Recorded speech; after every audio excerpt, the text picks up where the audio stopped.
Good morning, everyone. Will the Housing Land Use Committee meeting of July 29th, 2026 please come to order? It is 9:07 a.m. I am the chair of this committee, Nohelani Uuhajins.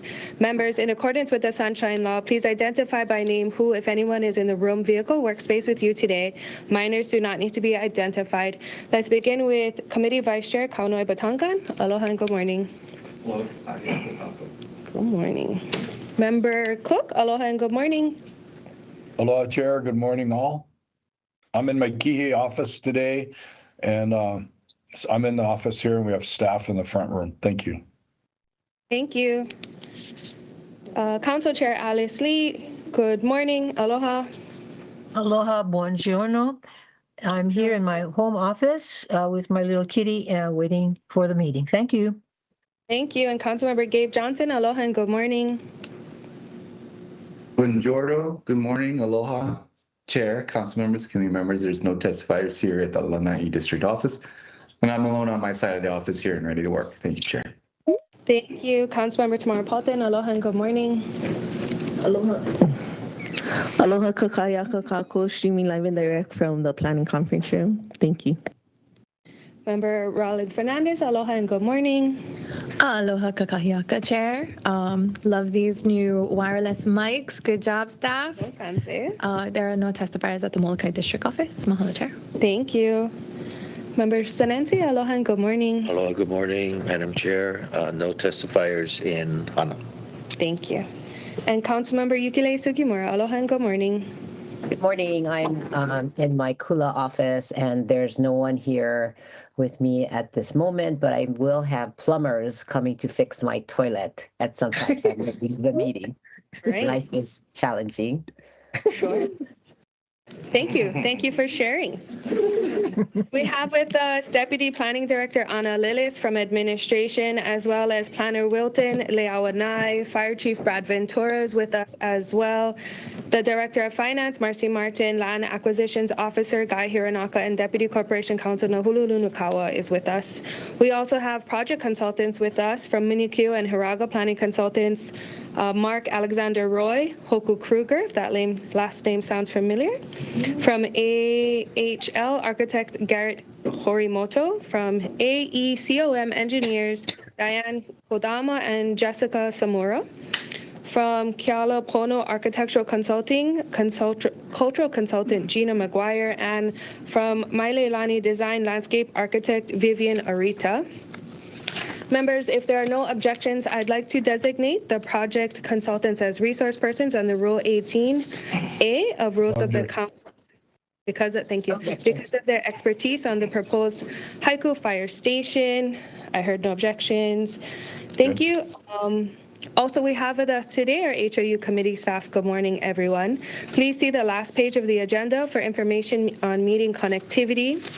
Members, before us today is our Bill 89, 2026, Bill 90, 2026, excuse me, and Bill 91, 2026, related to the proposed Haiku Fire Station project, which will be on about 6.1 acre portion of a 27.9 acre county-owned property identified as tax map key 227007008 in Hamukualoa, Hawaii. Bill 89 would amend the state land use district classification from agricultural district to the rural district for the project site. Bill 90 would change the Paia Haiku Community Plan use designation from agricultural to public, quasi-public, and Bill 91 would change the zoning from agricultural district to P1, public, quasi-public district. The Maui Planning Commission reviewed the proposed bills and voted to recommend the approval to Council. With us today to share more about the project and to assist with our deliberations on the bills and our representatives from the departments of Planning, Fire, Public Safety, Finance, along with the project consultants.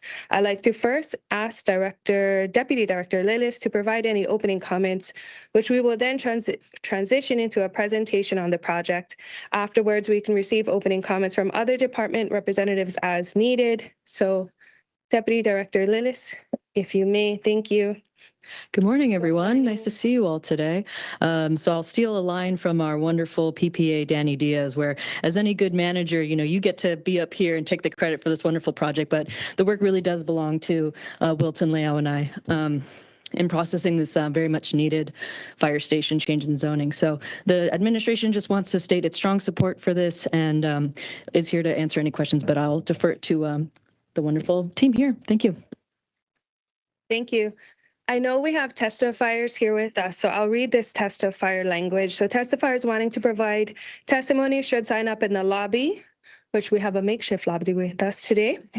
Join on the online meeting via Teams link or call into the phone number noted on today's agenda. Written testimony is encouraged and can be submitted via the e-comment link at mauicounty.us/agendas as well. For individuals wishing to testify via Teams, please raise your hand by clicking on the raise your hand button. If calling in, please follow the prompts via phone, *5 to raise and lower your hand, *6 to mute and unmute.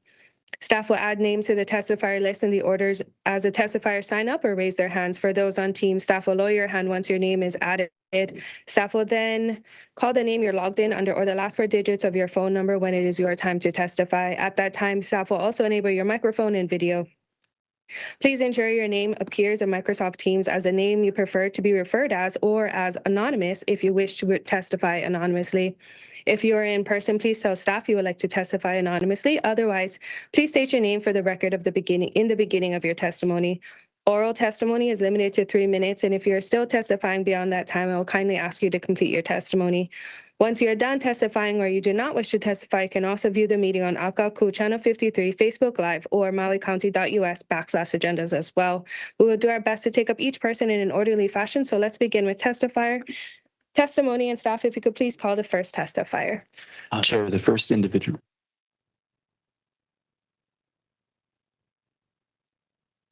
We can do the presentation for Munikyo. That's fine.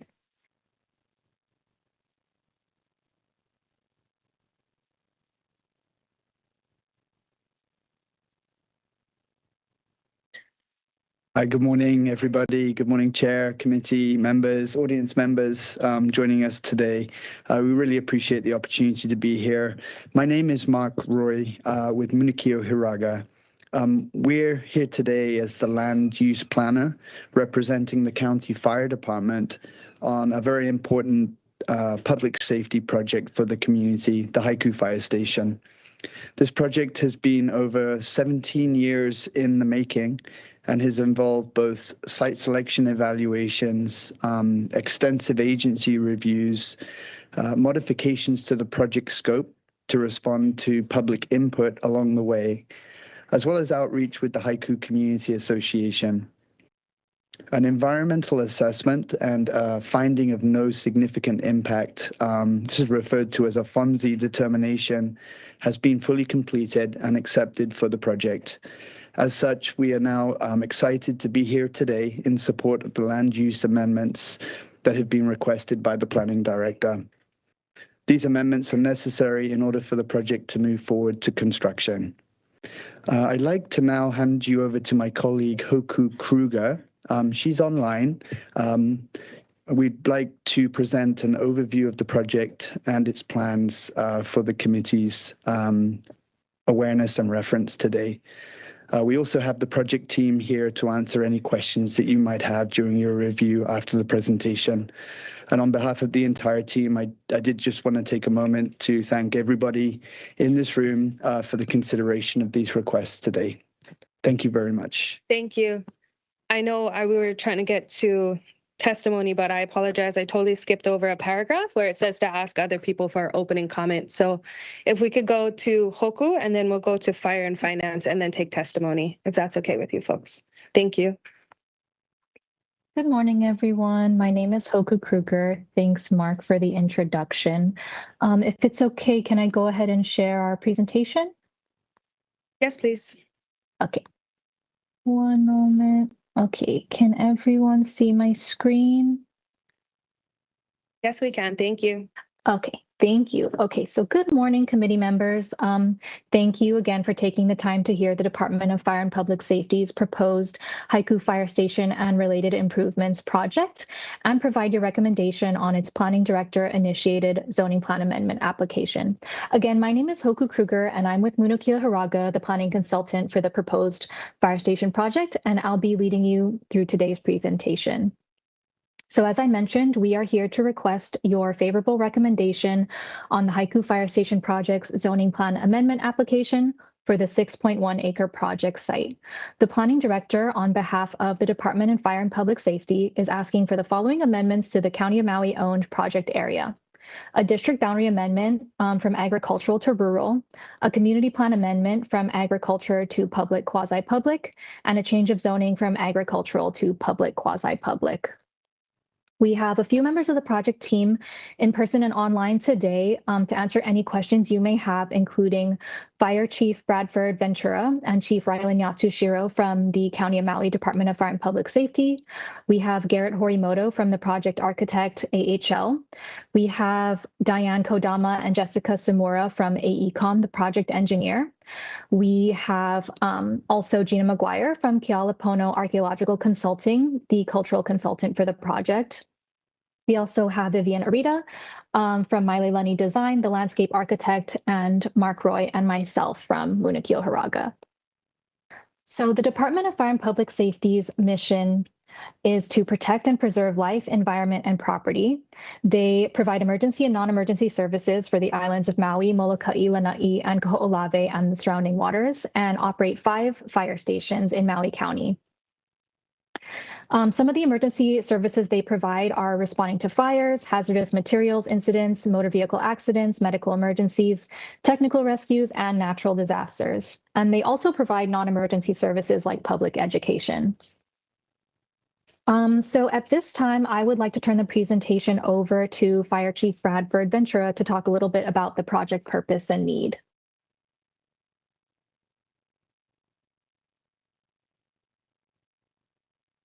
Thanks, Hoku. Morning, Chair. Morning, Committee. Thank you for having us today. This slide is actually very short, but it kind of just gets to the point of the growth in the community and why the station is needed.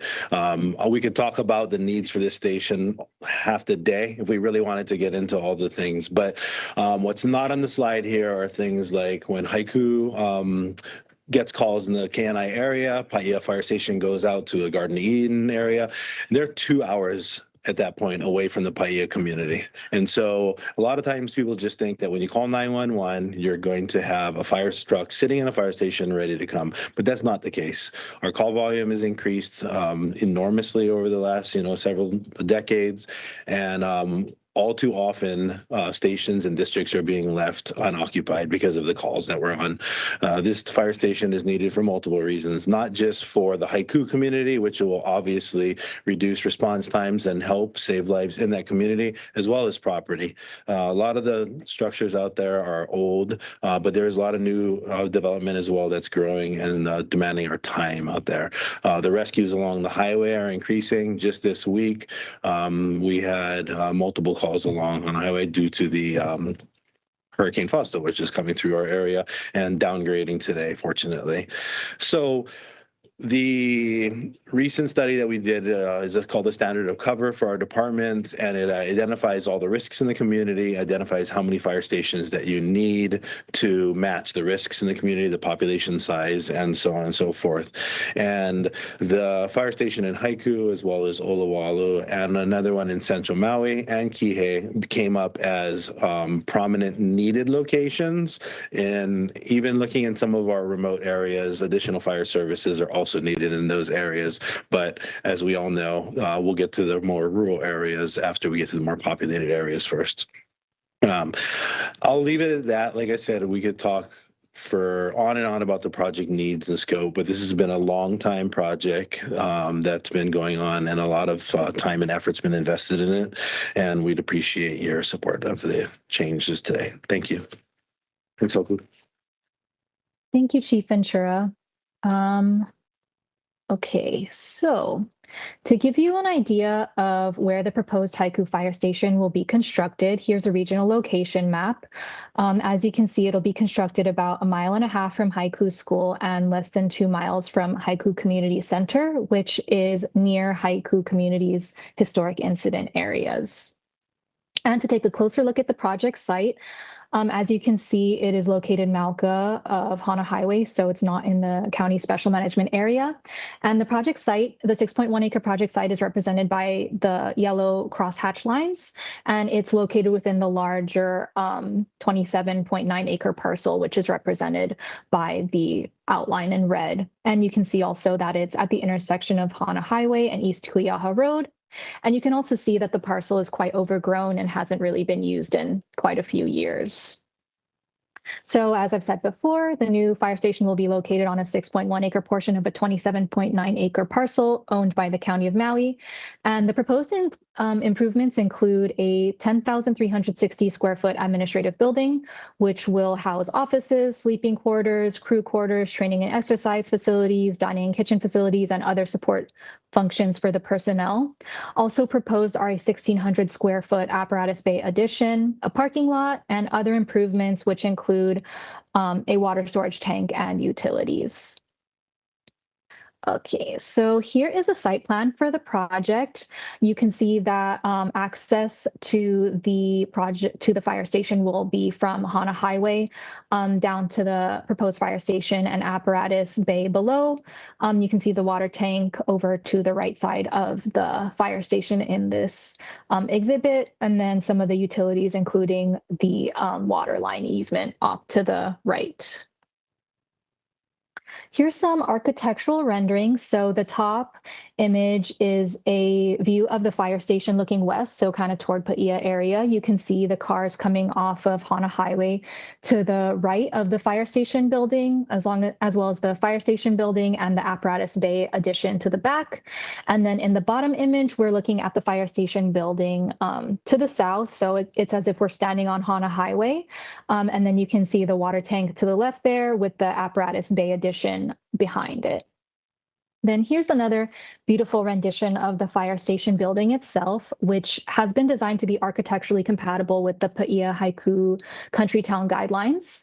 And the proposed project design is informed by the local history and character of the area and traditional design elements that are commonly used in Haiku Town, including, as you can see, the metal standing seam roof over the apparatus bays and the sawtooth roofs over the living quarters.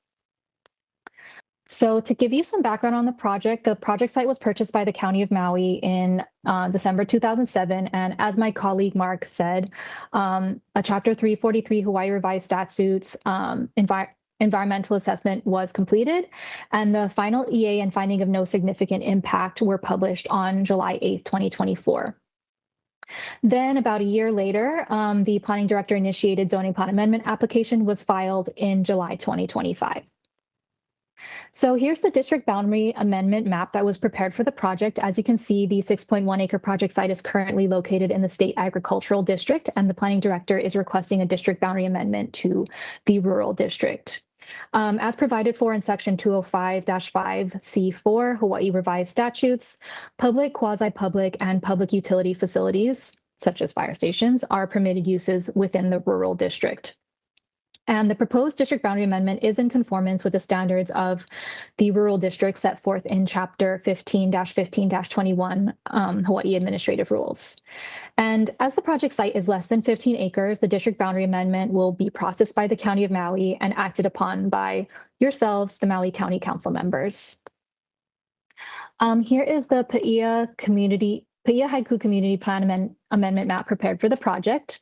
As you can see, the subject area is currently designated as agriculture, and the planning director is seeking to redesignate to public, quasi-public. The proposed project conforms to the Maui Island Plan, which was updated 17 years after the most recent Paia Haiku Community Plan Amendment map, and actually includes the subject parcel in the Maui Island Plan's rural growth boundary. And lastly, here's the zoning plan amendment map. Currently, the 6.1 acre project site is within the Maui County Zoning Agricultural District, and the planning director is requesting a change of zoning to public, quasi-public. And although the subject property meets the priority for attention in the agricultural district, the proposed project site was selected based on site selection and feasibility studies conducted by the Department of Fire and Public Safety in 2007 and 2021. And it's also the department's view that the construction of a new fire station on the subject parcel will serve a greater public benefit than the retention of vacant agricultural land.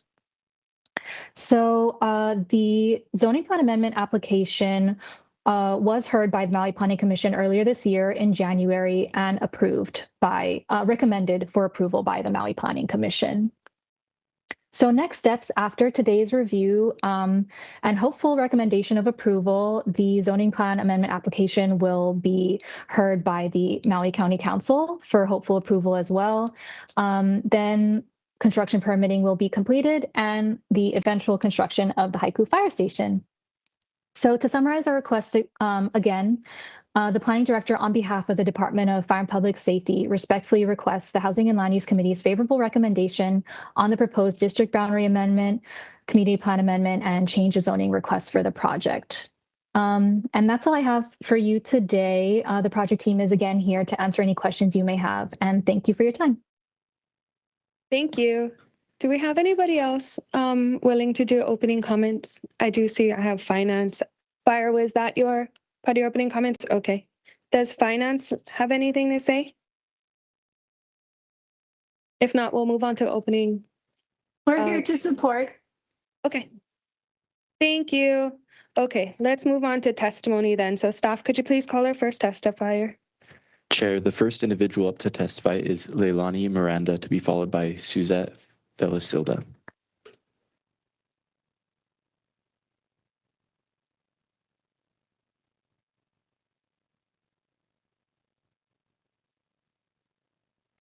Great. Aloha and good morning, Council. My name is Leilani Miranda. I'm a long-term resident of Hamakua Maui Kohoi Pai'aina and a board member of Malama Hamakua, which is the Makai lots that we co-manage with the county. Our goal is for Malama Hamakua is to implement traditional and Hawaiian land management practices. And we've done a lot of work so far, removing a lot of waste and reforesting the area with natives and food-bearing trees. So I am here not in opposition of HLU-17, but the site location. I'm in opposition for the site location and the project specifically at Site B. I would recommend location D over Site B due to the clear title issues in conflict with the established Kuleana heirs, clear chain of title to Royal Patent 383 under Richard Armstrong, with the county's policy regarding land acquisitions, nullifying the County of Maui's claims to land within the boundaries. So we're already in conflict here. Secondly, the Haiku Community Association, I heard them state earlier that is in support. They had supported Site D location suggested by their meetings. So if you guys ever go to those, there's a lot of talk in the community.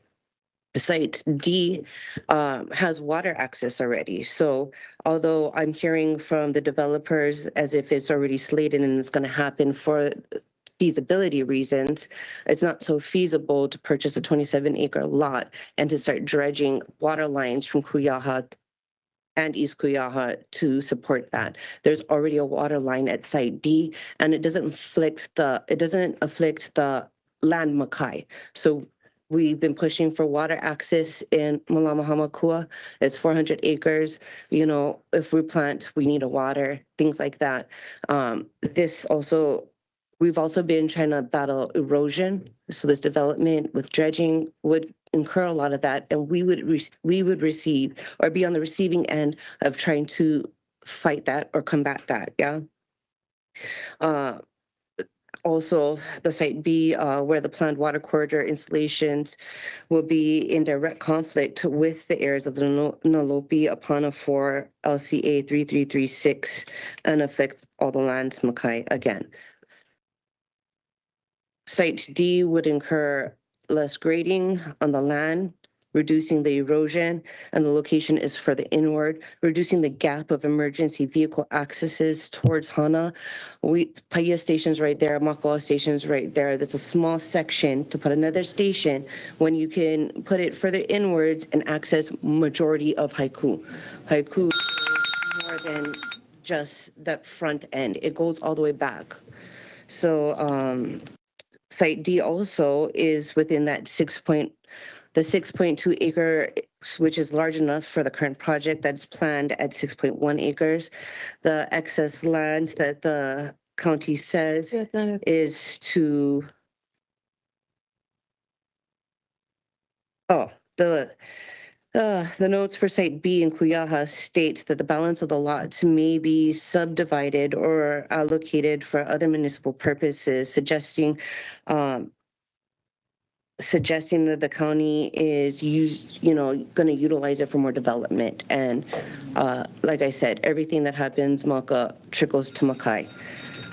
Having to get proper permitting is a reason to evade Site D and incur conflict with the current. Yes. Thank you.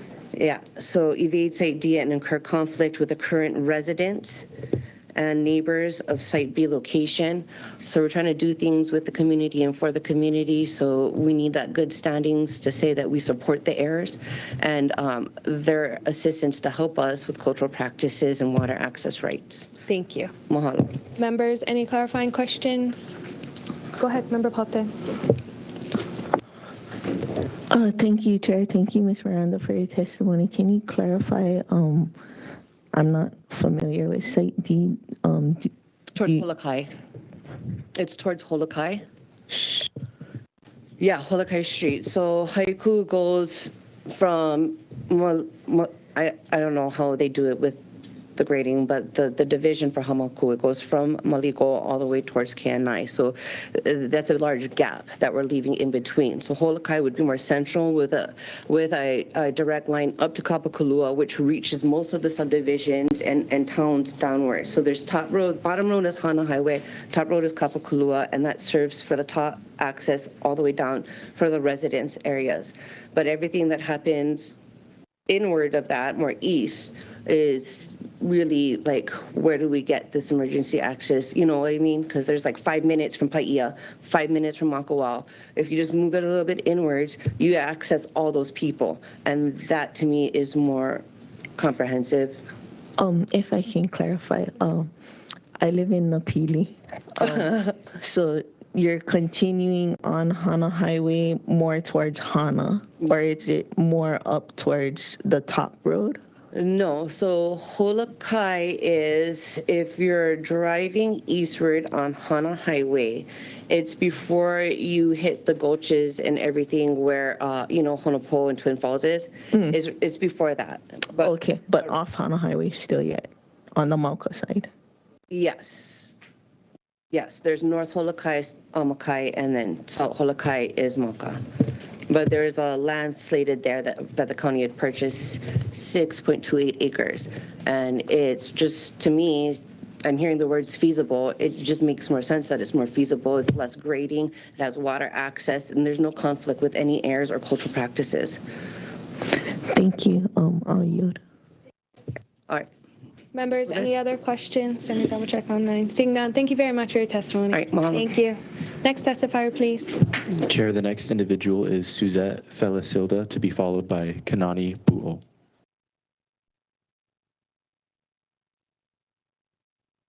Aloha, good morning. Good morning, Chair, committee members. Thank you for the opportunity for testifying today. Aloha, my name is Suzette Felisilda. I am a Kanaka Maoli of Kauaula, Kanaha, Kahoma, Moali'i, o Lahaina. My concerns of today's agenda should be a concern for all who's here. I am a Lahaina fire survivor, and my town is still in recovery mode. My concern is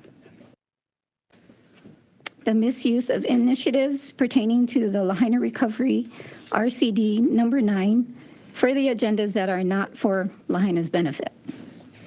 Stripping allocations from funds for Lahaina Recovery to fund this project is a big no. Shame on all of you who has contributed to this agenda. We were stripped once from this fire. We, the people of Lahaina, are still recovering. We are still rebuilding. We are still trying to reinstate our lives. The funding is allocated to Lahaina. Leave it to Lahaina.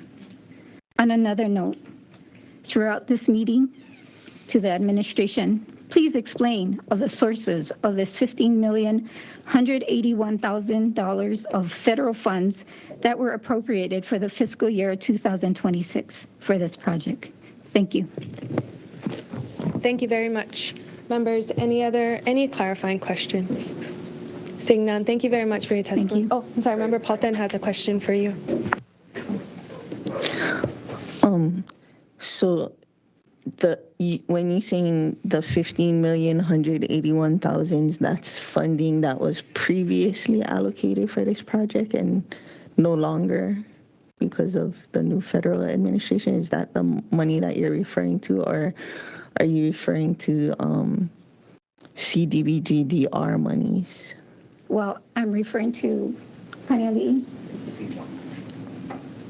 CDGE. CDGR. Okay. Sorry. And then is that separate? The 15,181,000 is a separate issue than that, or the same? The same. The same. Yeah. Okay. Thank you. Thank you. Any other clarifying questions? I don't think we have any others. Thank you so much. Next testifier, please. Chair, the next individual up to testify is Kanani Pu'o, to be followed by an individual calling in for the last 4 digits of 4945. Good morning. Good morning. Aloha kakayaka. Aloha, Chair. Okay. My name is Kanani Pu'o. I am of Lahaina. Not from, yeah. I stand here in front of you guys today in opposition of the building of the Haiku Fire Station in Kuyaha.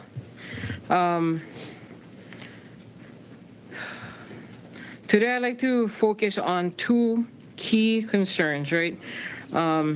Regarding the county's reliance on the RCD number 9. RCD number 9 was created to remove barrier for projects that directly support Lahaina's wildfire recovery, which we still not finished yet, yeah? And replacement of housing, which is also a crisis. This Haiku Fire Station does not meet the needs for that. It's all the way on the opposite side of us. Second one would be, county has not demonstrated that the property qualifies for publicly owned or controlled land as required under the directive. And just coming to you guys as a Lahaina person, yeah, and I'm of Lahaina. This is something we need more in Lahaina. So why are we gonna do them in Haiku? I understand the need that we need more of these, but I think the severity is more in Lahaina. Yeah. And mahalo for you guys' time. That's it. Thank you. I see your hand up. Member Paulton, go ahead. Thank you, Chair. Thank you, Ms. Poole. I just wanted to clarify what you folks are saying about RCD 9 recovery coordinating Directive 9. My understanding is if we were following that, we wouldn't be here today because that would be an administrative process. So if we do this process, it's not RCD 9? Is that, or, I mean, because you said you don't support using RCD 9, and that's why we're doing this process, which is the public process with testimony. If it was RCD 9 that was being used, we wouldn't be involved. It would just be an administrative process. Okay. So I think we're not doing RCD 9, just to clarify. Just to clarify. Okay.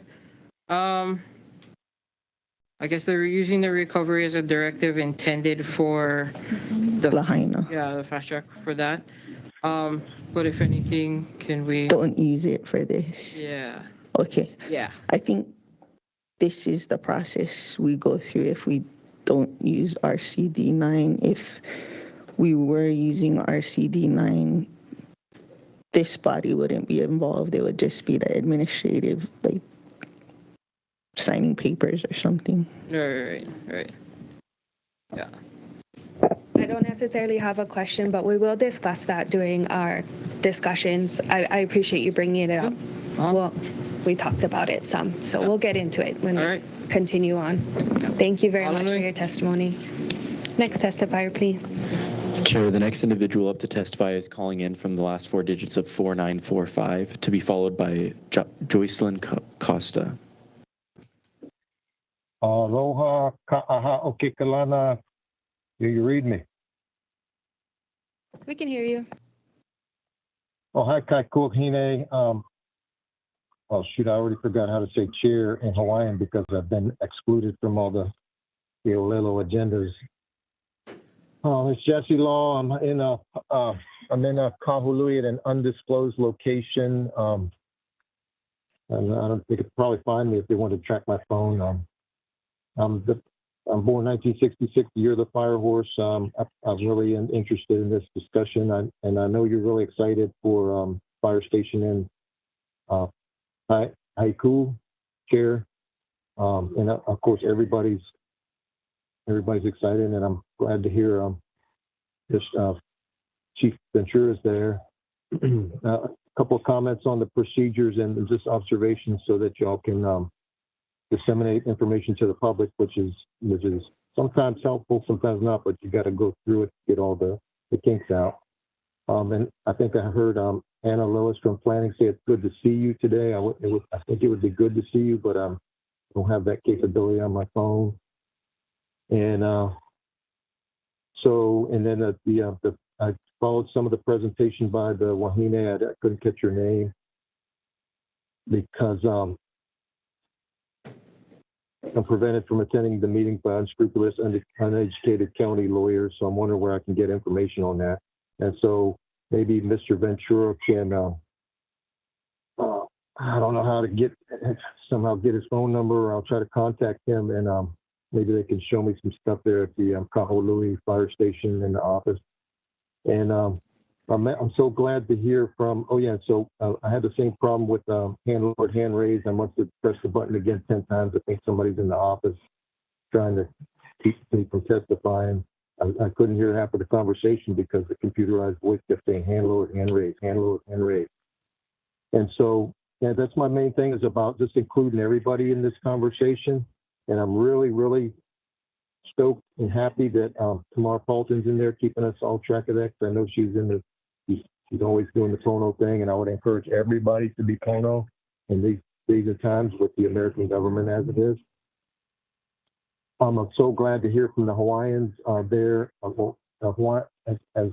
my definition of Hawaiians is understood to be, my question was going to be about the royal patents of the land. And so I'm happy for all testifiers, and I'm standing with them. I'm sorry, Mr. Ventura, I know you really want to get this fire station started, but I'm going to go all of it with those guys. And especially because of one of the officers there at the Kahului fire station cements my no. This guy named Devlin, we got to watch for him because he's just, as you know, a spark to start a big fire. And thank you all for your time, and thank you for letting me participate. And who's the corporation counsel today? I didn't catch that. Seeing none. Aloha. Thank you very much for your testimony. Next testifier, please. Chair, the next individual up to testify is Joycelyn Costa, to be followed by Ke'eau Moku Kapu.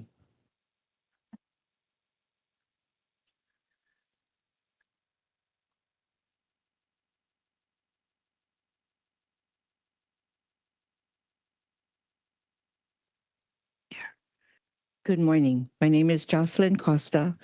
I'm coming as a Ahamoku representative for Hamakua Loa. We have no qualms with having a fire station. Every place should have that service. However, the locations in which is being chosen has not been carefully vetted.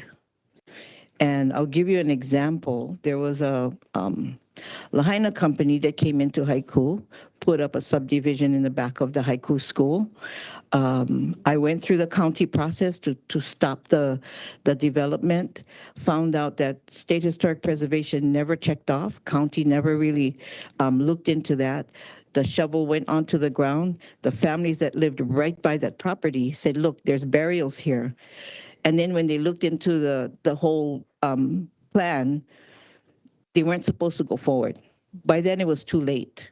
And we're not just talking iwi kupuna, we're talking like conventional cement plot, because there was family burials within their home lot. And the cement went and whatever else in the dirt went, and they said, well, we can't really sift anything, so we'll just stamp it. And so with the assessment being as antiquated as it is, and knowing what we know now about the area, I would caution any shovel going into the ground there. And as far as not having any type of identification for existence of the Kanaka Maoli, royal patents, 137, 140, 144, 220, 226, 2701, to name a few. There's even one in the area of Owela Kuyaha, which is 4958B to UU. So I would caution before we move forward that we do the right thing and the assessment, because we've gone through this too many times where they all become inadvertent. And then we mitigate them away out of existence. And that's not all that's there. There has been, if you know Haleaku Bay, which is just a stone throw away, really, that's where our ali'i came in their canoes, in their war canoes. So there's much more history than you can even imagine. We have other stories that we don't reveal, because then you got people that wants to go and poke around. So I would caution you to put on the brakes and take a hard look at the area that you're considering. Thank you. Thank you, Ms. Costa. Members, any clarifying questions? Oh, I'm sorry, real quick. Member Pelton has a question for you. Thank you, Chair. Thank you, Ms. Costa. I just wanted to clarify on your testimony, it sounded like you were talking about archaeological and cultural sites. And it says the archaeologist and cultural consultant for this project is Scientific Consultants, Inc. and Kealapono Archaeological Consulting. Have you worked with these entities in terms of archaeological sites and cultural sites before? And if you could clarify in relationship to this project, how? As the Ahamoku representative, we work with the community. And the Mo'olelo from the Kupuna has more weight than any archaeological company that I can even think of. There's this theory. The families have facts. The families have genealogical stories. And I think that's where you folks need to turn to. Then you'll get actual factual information. Until then, a lot of the archaeological studies are hypothesis to me. So you haven't worked with these two entities on this specific? Do you have the name of the archaeologist? Shoot, I think the lady, or I'm sorry, Miss Kruger mentioned the Kealapono Archaeological Consulting, but I didn't hear for Scientific Consulting Services, Inc., and I can't recall. I'd have to know the archaeologist's name, because that's who I don't go to the company names per se, but if I know who those particular people are, then maybe I can answer that. Have you been consulted at all in a cultural or archaeological context for this project? No. Okay. As the ahamoku of the area? No. Thank you. Thank you. No other clarifying questions. Thank you. Next testifier, please. The next individual up to testify is Ke'eao Moku Kapu, to be followed by Kaniloa. Hi, Anoai, aloha no Ke'eao Kapu. I'm from Lahaina. I just wanted to basically come today because I've been hearing a lot of information on what's going on over here. And the last testifier, Jocelyn Costa, mentioned a Royal Patent Land Commission Award that is adjoined to that area. Well, I bought that actual document, the Royal Patent Land Commission Award, signed by Kawi Keoli and Keoneana. This is an actual title. So because it's an actual title and it's adjoined to the property that is in question, I think the council needs to be really aware that there are interests out there, undivided interests to other families that I don't see that is a part of this discussion. So when we talk about putting the brakes on certain things, we need to be clear to make sure that you guys going in the right direction. If not, then next thing we know is this body ends up in court. So I brought an example, a true affidavit or a true document from the time of the crown, from the time of the kingdom. Has nothing to do with a quit claim, quiet title, adverse possession, warranty title deed, whatever you may call it. This is an actual title of an undivided interest of families that have an interest to this area. Although this title is HLU 140, which the last specifier mentioned about the royal patent. And in this royal patent calls for over 48 acres of property that is adjoined to this property. This Palapala Silanui is signed by Kawi Keoli, Kamehameha III, and also co-signed by Keoneana. So what I present to you, this body today, an actual document from the time of the kingdom. Now, I advise all of you, before you make any further decisions, to find out, I don't know whether or not you guys go through title guarantee, because title is not guaranteed. In the state of Hawaii, believe it or not, all properties in Hawaii is clouded. So for your duties, your fiduciary duties, is to make sure that all encumbrances to this property, which is a part of Pauela, which is adjoined to this property in question, to make sure that you guys not putting yourselves in harm or in litigation. So that's all I have to offer. I like to also mahalo this body, to make sure that once we go up the right direction in the recovery for Lahaina, that everything that is meant for Lahaina is for Lahaina. Or other projects, because the governor made his proclamation saying that the proclamation calls for all these certain things, especially when it comes to the abatement of properties. Fire is the big question today. The fire is a big question because now the county is activated to make sure that all properties are abated. All properties come from funding from the federal government. Let's make sure that funding that is meant for Lahaina stays in Lahaina and property monies are not being used outside of Lahaina. So mahalo for allowing me to testify. Thank you. Thank you. Do you mind during recess if I could maybe take a picture of that? Excuse me? Do you mind doing recess? Not right now. If I could take a picture. Oh, yeah. Thank you so much. Does anybody else have any clarifying questions for Reported? Thank you, Chair. Thank you, Mr. Kapu. I just wanted to clarify. So you showed us the title for HLU 17140 Royal Patent, and you mentioned that it's adjoint to the property. Can you clarify what you meant by adjoint? Like, is it next to? Or yes, it's adjoined. It's right next to the property in question. But I think it more matters pertaining to the Land Commission Award, because if you guys are going off of a TMK, those TMKs kind of cross boundaries sometimes. So basically what I'm saying is you got to make sure that within the title research and the boundaries of this property doesn't abut or resources that come from this adjoining property doesn't interject into the other property, which may create confusion.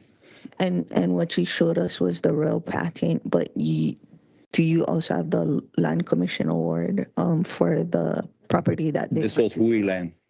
Oh. Yeah. Another crown. Okay. Thank you.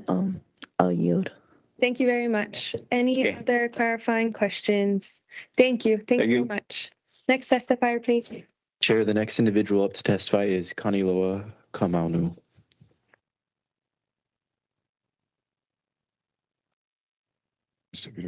Hello, my kako, Kaniloa Kamaunu. I respectfully urge you to reject HLU-17 as it pertains to the proposed Haiku Fire Station at Kui'aha. My testimony focuses on three fundamental issues: title, jurisdiction, and protection of vested rights. First, the county has not demonstrated a clear chain of title to the subject property. The Newlands Resolution of 1890 accepted only those public government and crown lands the Republic of Hawaii purported to cede to the United States. It did not identify individual parcels, nor did it adjudicate competing private claims to extinguish vested property rights.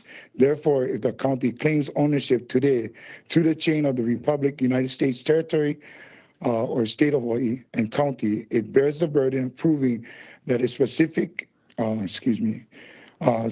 parcel was lawfully included in the chain. As noted in prior testimony, multiple county departments have reportedly acknowledged they do not possess records establishing a complete chain of title for this property. And this is where the Kuleana tax exemption comes from. It's exactly the same thing. The uncertainty alone should give this committee pause before authorizing development. Cornelia E. Williams' written testimony on HLU-17, which is my second point. The Newlands Resolution itself distinguishes between public lands and private rights. It did not declare that all lands in Hawaii became government property. Its parcel was never public government or crown land, but instead commission award or other vested property interests, then the resolution itself provides no basis for assuming county ownership before this project moves forward. The county should first establish lawful title to documented evidence rather than relying upon assumptions. Third, nothing in the Newlands Resolution especially extinguishes vested property rights, native tenancy rights, or other lawful interests attached to private lands, historical kingdom documents like was shown earlier. Likewise, recognize that transfers of lands were not to interfere with the rights of the native tenants. If descendants possesses legally recognized interests to land commission awards or rural patents, those rights deserve careful consideration before any governmental action proceeds. The testimony before you argues that these interests remain unresolved and they are directly affect the proposed project. Same like everybody's saying. The Newlands Resolution is your annexation bill. This is what you claim to gain your authority and your right. If you read the first paragraph of the Newlands Resolution, that is what you are upholding to. Anything outside of that is actually stepping over your boundaries. So to claim all lands in Hawaii is wrong. We have interest, and being that I myself am recognized as Kuleana, this hits home because the attack of the Kuleana lands are massive, and our people are losing our lands by overstepping. The government's overstep and selling our properties to private as well as government use. Thank you. Thank you very much. Members, any clarifying questions? Seeing none, thank you very much. Next testifier, please. Chair, there's currently no one else who has signed up to testify. If somebody would like to testify in the chamber, please let staff know. Or on my chair, it appears that there's an individual approaching the stand to testify. Yeah, Auntie Lala.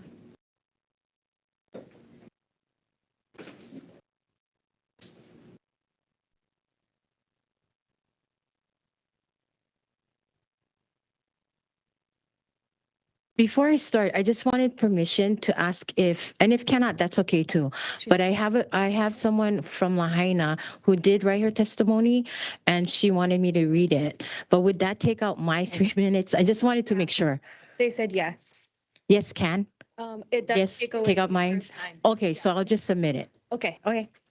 Did you want to testify separately though? Yeah. Okay, great. Yeah. Okay, you can submit her testimony and then we'll hear your oral testimony. Okay. Thank you.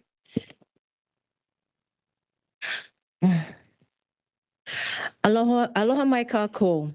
Mahalo for this space to speak to you today. I'm Lala Johnson, a Kanaka Maoli, and I also would like to include my tutu Pua Kalamea Po'ihina i Kalua o Pele, who was born in Huelo in 1831, within the Ahopua of Hamakualoa. Although my Ohana's roots are in Hamakualoa, our Ahopua are connected through our shared history, genealogy, and our kuleana to Malama Aina and one another. This is why I'm here today. For that reason, I respectfully ask this committee to give careful consideration to the pending OIP Appeal 26-30 concerning the January 27, 2026 Planning Commission meeting that advanced Bills 89, 90, and 91. According to the matters now under review, the final kapa'akai analysis was not available to the public before testimony was taken. During the meeting, concerns were raised regarding a possible sunshine law issue. The Planning Commission entered executive session, and when it returned, it announced that the final kapa'akai analysis had been uploaded. The commission then proceeded to vote without reviewing that final analysis. However, the Department of Corporation Counsel, on behalf of the Planning Commission, had not responded to the OIP until March 27. Unlike subsequent OIP appeals, the Department of Corporation Counsel has since failed to provide the response directly to this appeal. I am not asking this committee to decide the outcome of the OIP appeal. I'm simply asking that the committee recognize transparency, meaningful public participation, and public trust are all essential whenever decisions affect our communities, our cultural resources, and our traditional customary practices. The kapa'akai process exists to help ensure that these practices are identified, considered, and reasonably protected before decisions are made. When legitimate questions are raised about whether that process was fully carried out, those questions deserve thoughtful consideration. These principles are also why I support the heirs of Nalopi and the vision of Pu'uhonua o Kuiaha. The Kuleana families of Kuiaha deserve a meaningful voice in the decisions affecting their ancestral lands, and I encourage the county to continue engaging with them in good faith. I also respectfully encourage the county to continue choosing collaboration over conflict. The county has been placed on notice regarding the land dispute involving Kuiaha, and county policy recognizes a distinction between civil land matters and criminal enforcement. Respectful dialogue is a path most likely to build lasting trust and meaningful solutions. I have submitted written testimony with additional information and respectfully request that it be considered together with the supporting documents. But in closing, I respectfully ask this committee to give careful consideration to the pending OIP appeal, the documentation already submitted to the Corporate Council, and the voices of the Kuleana families. As someone whose ohana comes from neighboring Hamakualoa, I was taught that our Kuleana extends beyond the boundaries of our Ahupua'a. When process is honored, trust can grow. When trust grows, communities and government are better able to work together towards solutions that serve everyone. The decisions made today will become part of Maui's history. I respectfully ask that they respect transparency, fairness, meaningful public participation, respect for our traditional and customary practices, and a sincere commitment to working together with the community. Mahalo nui. Thank you, Ms. Johnson.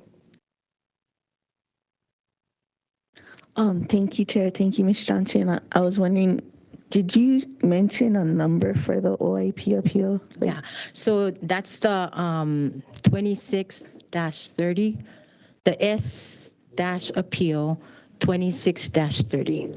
26-30. Yeah. And to clarify, it was put in, but OIP hasn't ruled on it yet, the appeal? It's in the process. Did they have a time frame that they would make the ruling, if you're aware?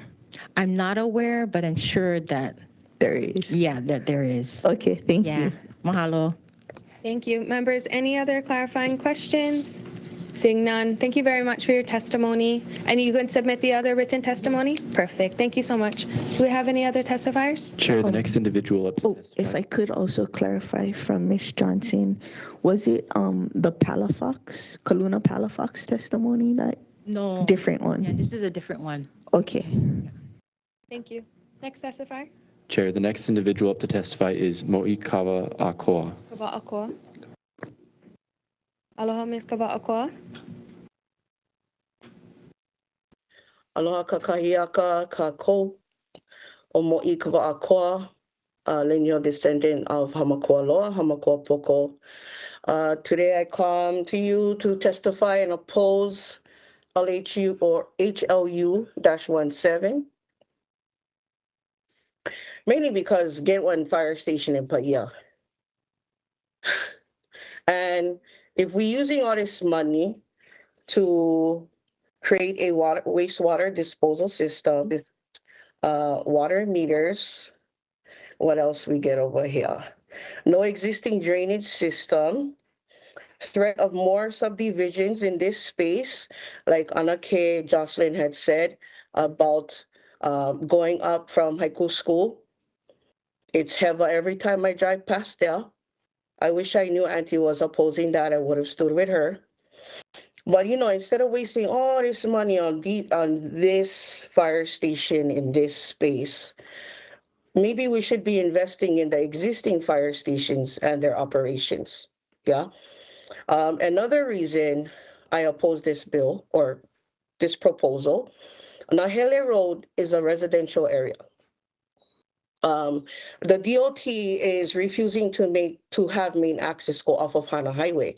So that means main access is going to be off of Nahele Road in a residential area. East Kuyaha, Kaneali'i is there. And I know that he has been battling the fake state of Hawaii as the heir of Nalopi.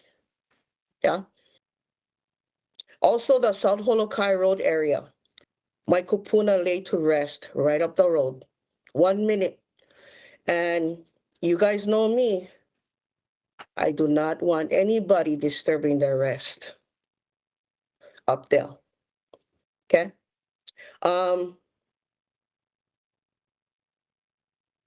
As one of the Kia'i, Kanaka Kia'i, who was arrested in Ukumehame, with permission from the lateral descendant of David Malo, because the county, the fake state of Hawaii, doesn't acknowledge the LCA. Yeah. There was no Kapa'akai analysis there. And we had found out that there was heiau there. The landscape was destroyed. Destroyed. So if these people that we were building a pu'uhonua for were displaced, what would make me think that you wouldn't do the same thing to Kaneali'i and his ohana, or the descendants who have lived there for generations? Yeah? What's to stop the authorities from these traumatic actions? Because it continues to happen. Yeah? No fire stations in Haiku. Like all of the Lahaina descendants had shared, concentrate on them. If there needs to be a fire station for Huelo, Kailua, Keanai, it needs to be closer to that area. But with the discussion and conversations and dialogue with the descendants included. And if I'm boring any of you, you don't belong in these seats. Mahalo for today. Aloha. Thank you very much. Members, any clarifying questions? Member Paulton, go ahead. Thank you, Chair. Thank you, Ms. Kava Akoa, for your testimony. I just wanted to clarify, a previous testifier said Site D was near to Holokai Road, and you mentioned Holokai Road, Street Road. So you are also not supportive of Site D near to Holokai Road for a fire station? Aye. It's right off of Hana Highway, right on a corner. And my kupuna lay to rest up there for generations. And they shouldn't be disturbed. What we should be doing is investing in housing and getting all of these water meters and facilities and utilities that are going to be invested into this fire station, into our people, so they can get into homes, not only in Lahaina, throughout Mokopuni or Maui. That's what we should be doing. Thank you. Mahalo. Thank you. I don't see any other clarifying questions, so thank you very much. Next testifier, please. Chair, the next individual up to testify is James Langford. Aloha, Chair. Aloha, Council. Aloha to the Kamakamahole, who I bless you. I second and all of the testimony today from Kamakapule. As you folks know, I write auditing software and study law people all the way back. And everything that every single person who is protecting the moku from that area, which I am also intimately connected to. That's my family's business.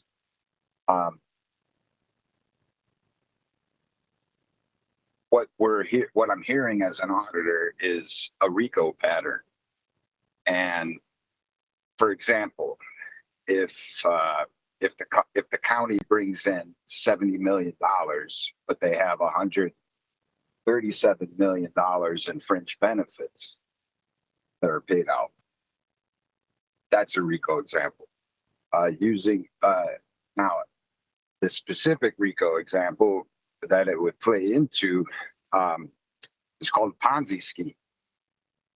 And that's where folks start spending money that they don't have, and they look around for where they can get the federal money from, which is my family. And that is just straightforward RICO. All of the folks in the room are 100% correct when they're speaking of their family lands. My family oversaw those documents being signed. So I have to say that I'm not in opposition of a fire station in Haiku. I am in opposition to this RICO approach of covering lost money, fringe benefits. More than twice, almost, twice as much money spent rather than you guys are allowing the executive branch to take in. That's not right. So I encourage, as we're meeting in the finance department, that we raise our hearts, we lift our hearts up, we open up to Akua and listen to it's sitting right in front of you. Those beautiful people right in front of you, Kanaka Ma'ole, made from God. So they're right. We're right. And so how do we, in the face of this conflict, flip it into aloha and clean up the RICO behavior? Thank you. Thank you. Members, any clarifying questions? Seeing none. Thank you. Next, Thank you, ma'am. Chair, there is currently no one else who has signed up to testify. If somebody would like to testify in the conference room, please let staff know, or on Chair, there are two individuals in the conference room that would like to testify. Please approach the mic.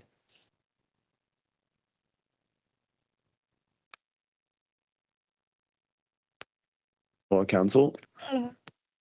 See if that works out. Just be loud. Good morning, everybody. Good morning. My name is Jason Medina, and I'm a resident of Paia. And I'd like to just voice my, I won't say discontent, but I'm staunchly against this fire station at the particular, the area where we're talking about, having HLU 17 go forward. I am not anti-fire department. I would like it to be maybe shifted to that area. The D would be better over B. I'd prefer that. Thank you. Sorry, you're Thank the you. tallest person we've had. Our mics don't accommodate. Lucky for you. Glad you have a wireless option. I appreciate Thank that. you so much. Thank you, James. Thank you. I would like option D, lot D, to be considered over option B, primarily because of the amount of space. And I'm happy with the fire department in Paia where it's at, but it's also on 0.51 acres or 0.52 to round up acres of land, and it does what it needs to do. If there was a fire department at lot D, which is closer to Hana, would have enough space, being 6.2 acres, to fill all of that. But just to think, I could fit 12 of those Paia fire departments inside of one of this proposed lots. And yeah, the plan for this Haiku fire station, it kind of falsely portrays the project is only 6.1 acres. The project fails to include the water corridor installation outside of the planned rezoning of 6.1 acres. And this water corridor will go through at least 2 other TMKs, disturbing those. What else did I want to say about that? Yeah, I also don't see the necessity of such a large area being taken over because you can fit 12 in one. And there's also Hamakualoa, Ko'olau, and Hana districts. They're known for their frequent rainfall, and no risk of wildfires currently. It's just a wetter area, and I don't know why such a large swath of land would be needed for this project going forward. But if you must, I would recommend not disturbing the area Site B and consider Site D instead. That's what I have to say. Thank you. Members, any clarifying questions? Seeing none, thank you for your testimony. Thanks, James. Next testifier, please. Would the next individual approach the mic? Thank you. Aloha, I'm much shorter. The rest of us. Aloha, Chair and members of the Housing and Land Use Committee. My name is Maya. We know each other. I want you all to imagine if we trusted Native Hawaiian leadership to show us another way. Too often, governments ask Native communities to prove why a place is sacred instead of asking itself whether another site could accomplish the same public purpose without creating this level of harm. That question matters because once cultural relationships are fractured, once trust is broken, once communities feel they have been sacrificed for the sake of expediency, those things cannot simply be rebuilt with another public meeting. I also want to say this plainly. People protect what they love. When communities organize, testify, stand on the land, and refuse to quietly disappear, that should not be viewed as an inconvenience to government. It should be understood as evidence that something deeply important is at stake. If this committee chooses to ignore the voices that have carried this place across generations, you should not be surprised when people continue to defend it. This is not extremism. This is what love for land looks like. This is what community stewardship looks like. And frankly, after working alongside people who have lost homes, family, culture, and belongings, I believe we need more people willing to defend places of refuge, not fewer.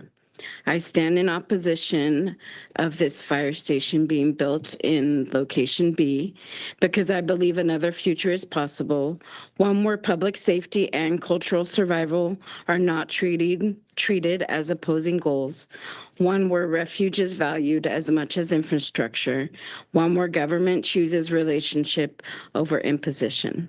Mahalo. Thank you very much. Members, any clarifying questions? Well, Member Paulton has a clarifying question for you. Thank you, Chair. Thank you, Ms. Bird. I just was looking at the feasibility study with the A, B, C, and D. Is any of those your preferred location? No, mostly because of learning Ms. Ka'avakoa's family is laid to rest there. So none of the A, B, C, or D. Okay, thank you. Thank you. Do we have anybody else signed up? If not, I think I see Miss Dr. Chair, there is one more individual signed up to testify. Their name is Kapali Keahi on Teams. Okay, sounds good. Testify after Dr. Johnson, okay. Aloha, Mr. Keahi.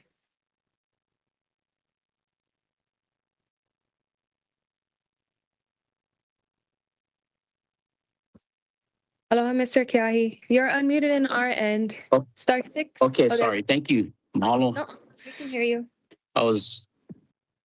Okay. So aloha, Chair and members of the Housing, Land Use and Development Committee. Kapali Keahi Keia. And I respectfully urge the committee to defer action on this item until significant legal, cultural, and procedural questions surrounding the proposed HLU fire station site have been adequately resolved. Public safety is essential, and the HLU community deserves reliable emergency services. The question before you is whether the county is moving forward on the most appropriate site and whether it has exercised the level of diligence that such an important public investment requires.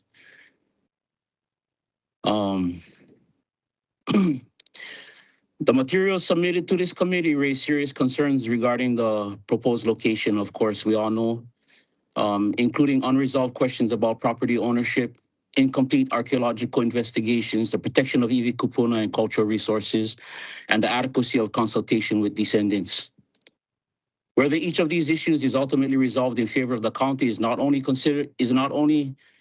only consideration before you today. The existence of these unresolved questions alone should give this committee pause. Good governance requires more than simply meeting minimum procedural requirements. It requires ensuring that public decisions are made on a solid foundation. Proceeding while substantial disputes remain increases the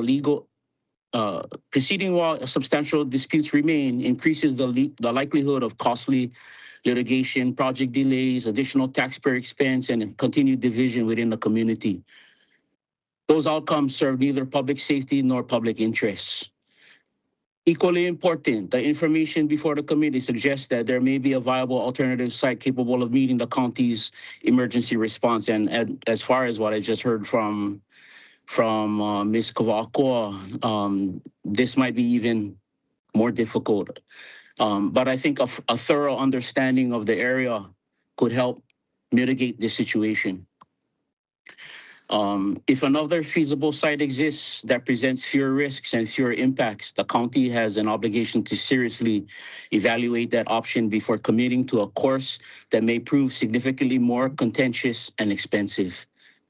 Our community has repeatedly witnessed the consequences of moving too quickly through complex land use decisions without fully addressing cultural resources, historic preservation, and community concerns. Hawaiians always have to bear that burden. Only Hawaiians have to bear the burden of our ancestors being disturbed. So respectfully, I ask the committee to defer action on these bills until outstanding questions regarding title and ownership have been fully addressed, or archaeological investigation and burial-related obligations have been completed, meaningful consultation with the descendants, and feasible alternative sites have been thoroughly evaluated. Mahalo. Thank you very much. Any clarifying questions? Seeing none. Thank you very much for your testimony. Dr. Johnson? And then do we have anybody else signed up online? Okay. Okay, we're just gonna go with that. Koi ia ka aha aloha ina. Hoi ia ka ain ke ia. Ia no. In the celebration of La Hoi Hoi, I want to recognize the kupuna of Kuia Hahaiku, who are royalists and members of the original Hui Aloha Aina that organized community to protect not only this ahupua'a, but the archipelago from U.S. occupation. Aloha, my name is Dr. Kahala Johnson, and I'm asking this committee to refuse Bills 89, 90, and 91 to move the fire station project away from Kuiaha. I'm also Kia'i with over 10 years of training activists in direct action and community defense. I was also one of the 5 Kanaka who were arrested at Ukumihame for practicing pu'uhonua in solidarity with our unsheltered community. Many of those are also in this room. At Hukumehame, the county treated a disputed claim to Aina as settled ownership and used police force against Hawaiians like myself to circumvent property rights of heirs to the land. We were charged with criminal trespass and obstruction of government operations for practicing pu'uhonua with permission from the heir to the Aina in accordance with our culture and in solidarity with unsheltered community. On May 11, 2026, the prosecution withdrew its motions and briefs. The charges against us were dropped in the interest of justice, and the court dismissed our cases with prejudice. This was a win. The lessons from Hukumehame are relevant to the struggle in Kuyaha.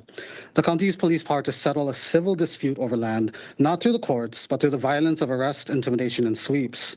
Police intervention does not resolve a defective chain of title, it only escalates a civil matter into state violence against Kanaka, which necessitates direct action, civil disobedience, and community defense. The county has now received notice that ownership of the proposed Kuyaha project site is disputed. Furthermore, it has received evidence concerning RP 383, Land Commission awards, multiple ones, the rights of native tenants, and the absence of county records, establishing a clear chain of title. Adding to this notification, I'm reminding the county that former police chief Tivoli Fa'aumu's 2020 policy states NPD should not become involved in land disputes and other racially sensitive conflicts. Chief John Pelletier also reaffirmed that policy in 2025. Furthermore, privately contracted enforcement, like AGION, cannot be used to circumvent these policies as their contracts are paid through public funds, making them liable to the same laws governing MPD and civil matters. The county cannot now feign ignorance of these laws or policies regarding law enforcement. As a direct action trainer, I want to be transparent. The reason why I'm bringing this up is because we've seen a pattern of using police force against people like myself. If the county attempts to use police force against the Kuleana families of Kuyaha to circumvent civil dispute, its actions will necessitate community defense, regretfully, in the interests of justice. The committee can prevent another confrontation like we saw at Hukumehame by stopping these bills now and respecting the land title dispute and choosing an alternative site. Mahalo. Thank you very much, Dr. Johnson. Any clarifying questions? Seeing none. Thank you very much for your testimony. Next testifier, please, if we have any. Chair, there is currently no one else signed up to testify.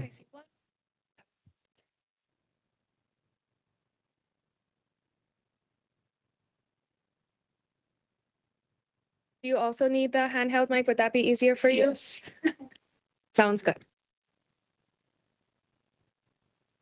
Okay. They're both equally lovely tall. Yeah. Love that for them. Hello, Kako. My name is Cornelia Williams. I'm testifying in opposition to HLU 17. Firstly, the 2010 AIS and over 1,000 pages from planning failed to include a single reference to Apana 22 of Land Commission Award 9971 to William Pitt Leleo Hoku. The entire Ahupua of Kuyaha, including West Kuyaha as well as East Kuyaha, where the lands within the subject property are located, is a Land Commission Award under those numbers. The exclusion of that Land Commission Award over the course of 17 plus years of various studies underscores the inadequacies of those studies and the project. I've already provided you folks a copy of that at the June 5th county meeting. Secondly, County of Maui archaeologist Janet Six emphasized at the April 8, 2025 BFID committee meeting that the AIS was done over 15 years ago and subsequently emphasized the need for SHPD redetermination and supplemental AIS testing. Additionally, she stated, quote, whenever you have Kuleana lands, you could have burials, end quote. Again, this is a Land Commission Award. Thirdly, the AIS failed to include the marked burials, historic properties pursuant to HRS Section 6E, located on the subject property. A credible third-party interviewee in the Kapaka analysis disclosed the presence of marked Native Hawaiian burials on the TMK. Since March 3rd of 2026, SHPD has been in receipt of my burial registration materials for said burials. SHPD has yet to fulfill its fiduciary duty to conduct a site visit. Since March 10, 2026, the County of Maui has been on notice by SHPD of the presence of the burials on the subject property. On April 7, 2026, Janet Six emailed Dina Tyson to schedule a meeting for consultation. To date, there has been no follow-through by the county to conduct proper consultation with respect to the burials, including meeting with myself, doing a site visit for the burials, and ensuring the formal registration of the site by SHPD occurs before the project continues. The county has not fulfilled its fiduciary duty to conduct proper consultation with myself as a recognized cultural descendant to Native Hawaiians' human skeletal remains within East Kuyaha and has not been in compliance with applicable federal laws and regulations such as NAGPRA, as the project is a federal undertaking due to the use of federal funds. Next, in regards to TMK 227-007-0012 and 227-007-058. There's been no AIS been done to conducted on these parcels where the water corridor is planned for. An inadequate AIS for one parcel does not satisfy the requirement of an AIS for other parcels. Additionally, a Kapalaka analysis is not a substitute for an AIS. Secondly, the Department of Fire and Public Safety, in their commentary on the Kapalaka analysis, dated June 20th, 2025, explicitly refused to accommodate my recommendations of, quote, mapping and documenting all cultural and archaeological sites on LCA 3336, end quote, despite the county's plans to construct the water corridor through my Ohan's Kuleana lands. That is itself an indication of how that department, as well as other departments, will treat archaeological sites at the fire station site building, as well as the rest of the project, which is bad faith. Lastly, those last two TMKs where the water corridor is planned for, they're under an active litigation, including an injunction under civil number 2CCV-25-0000157. There is a high potential of prolonged litigation. I'm almost finished. Prolonged litigation that would prevent installation of the water corridor and delay the project even further. For example, Makila Land Company LLC versus Kapu 2020 was a 20-year litigation. The county proceeding with constructing the fire station on the subject property, given the uncertainty of the ability to fulfill the water corridor installation as planned through the other TMKs, is a major liability risk for you folks. Also, just for the record, I incorporate my testimonies from the June 5th meeting on bills 89, 90, and 91, as well as the HLU-35 at the June 17th, 2026 HLU meeting, and the Great -58 at June 30th, 2026 Great Committee meeting.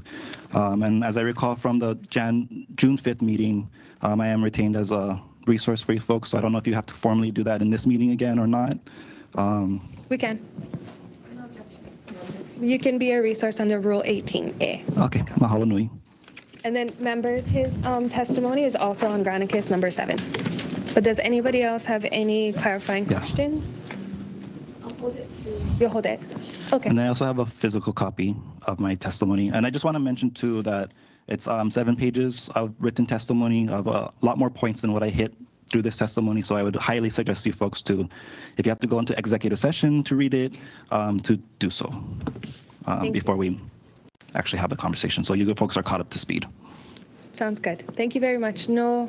Oh, Member Sugimura has a question for you. Just a quick question. I know you're going to be a resource, but you did mention something concerning to me, is that you're waiting for Janet Six, our county archaeologist, to get back to you. So did that meeting ever happen? I'm actually, so I repeat. So Janet Six emailed Dina Tyson, who was to schedule the meeting. I don't know who exactly she is as far as her position. She was supposed to schedule. That has not happened. There's been no follow-up. There's been no site visit, no consultation as far as the burials are concerned. And I don't know if it's an administrative, like above their pay grade thing that's blocking it, because I do understand there's different layers to this project and people wanting to push the project for political reasons and such. So it may not be necessarily the fault of Janet Six, or people under her could be higher than her that's causing the delay on the county's part. I don't know. Okay, so you're not sure then if the meeting ever happened. Is that correct? Yes, he was not contacted. That's what he's trying to say. I've been contacted and I provided availability. I was asked, and it's also in my materials if you open the form that I emailed to you folks. There is a set of emails, first from Shipty to OEV Resources, archaeologists from county, myself, with the first initial notice about the need for the consultation process. And then there's a separate set of emails from Janet Six to myself asking if I was available for in-person meeting or virtual, and I said virtual promptly. And then that was followed by a communication from Janet to Didi to schedule, which has not happened. Does that make sense? Thank you. Appreciate that. Thank you. Okay. Yes, it's in my written testimony. Thank you. Mahalo. Any other testifiers? Chair, there is currently no one else who has signed up to testify. If somebody would like to testify in the conference room, please let staff know, or on Microsoft Teams, raise your hand. This is the final call. 3, 2, 1. Chair, it appears that nobody else wishes to testify. Thank you very much. Members, seeing there are no other individuals wishing to testify, without objection, I would now close oral testimony. No objection. No objections. Thank you very much. As a reminder, written testimony will continue to be accepted. We typically do a morning break right about now, so I'm going to do that right after we get into a little bit of discussion. So just as an FYI, we'll do a 5-minute discussion round. Member Batangan, you won't be participating. Would you like to clarify for us before I have anything? Yes, Chair. So in a previous life, I had served as a land use planner with Munakyo and Hiraga. Some of my work is included in the final EA. And so I have a conflict per section 10.4.1C of the charter. Thank you I'll very be much. abstaining from discussion and voting. Okay, thank you. So members, we heard in testimony, we have the mayor had issued a revised recovery coordination directive number 9 dated June 15, 2026, which states public uses and utility facility and uses as defined in Maui County Code chapter 1904040 are hereby authorized as uses by right in agricultural zoning districts on lands owned or managed by the County of Maui, the state of Hawaii, or any agency or instrumentally thereof in support of recovery efforts. And so I had asked our corporation counsel if that applies to this outside of anything else. And you can answer because I don't want to mess up any of the words. Yeah, so there we go. So the RCD would come into play if you folks decided not to rezone the property.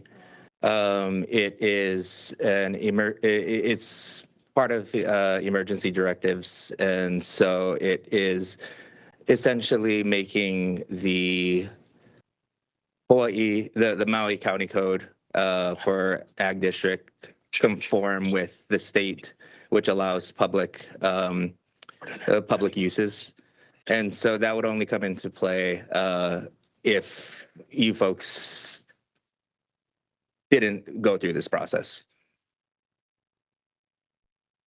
You're welcome to go ahead. Thank you, Chair. Thank you, Mr. Nunokawa. I just want to try to clarify if I understand what you're saying. Like if we were to defer or vote no, then RCD 9 would be the process, or if we didn't do this at all, like just trying to clarify what you mean. Not necessarily. It could be used at that point. The RCD just makes it so that Maui County Code, our agricultural district, allows for public structures, public uses. And so it wouldn't necessarily, but that's when it would come into play. That's when the decision would be made, is if this wasn't processed as a change in zoning. And if I could further clarify, it's RCD 9 is in use under the current emergency proclamation. Yeah, one of the mayoral, yeah. And so then this is a permanent action, and the proclamation is temporary in nature. I mean, it keeps getting renewed for like 3 years, but eventually it won't be renewed. And so then once the emergency proclamation is finished, but there is this permanent thing, how does that work? So if the project was completed before the emergency proclamation expired, then it would essentially be a non-conforming use. But at the same time, there's some amendment language being drafted right now to do a code change to do the same for the same purpose. So it would no longer be part of the emergency proclamation. It would be part of the Maui County Code in alignment with the state laws. Because right now it allows for it, but as a special use, but the state allows for it as a permissible use. Thank you for that clarification. I'll yield. Thank you. This is exactly why I asked. So we do have that directive. Right now, it is a by right use but we have these bills in committee, so it was worthwhile for a discussion on our end. Even though right now it's a by right use. Yes, I have a question from Shirley, and then I'll go to you, Member Senenci, and then we'll take a quick break. Shirley. Yeah, clarification for Deputy Corp Counsel. So if we follow the emergency proclamation procedure, is one of the reasons for doing that so that we can use CDBG DR funds? I am not sure on that. I just there was a bunch of reasons why public use in ag was seen as necessary. I'm not sure about this, whether there's a tie to CDBG. Process. Okay. Available. Thank you. Who's whispering? Thank you. We're trying to figure out some things. Member Senenci.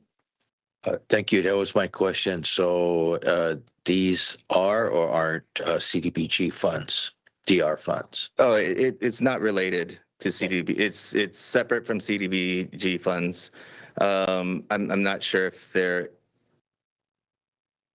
is some way that it not being a change in zoning would allow for CDBG, but there's no connection between the RCD and CDBG funds. Thank you. Thank you. Members, I'm going to take a quick recess if that's okay. Oh, did you want to ask anything before you forget? Okay, go. Just go. That's okay. Oh. Wait, can you turn on your mic though?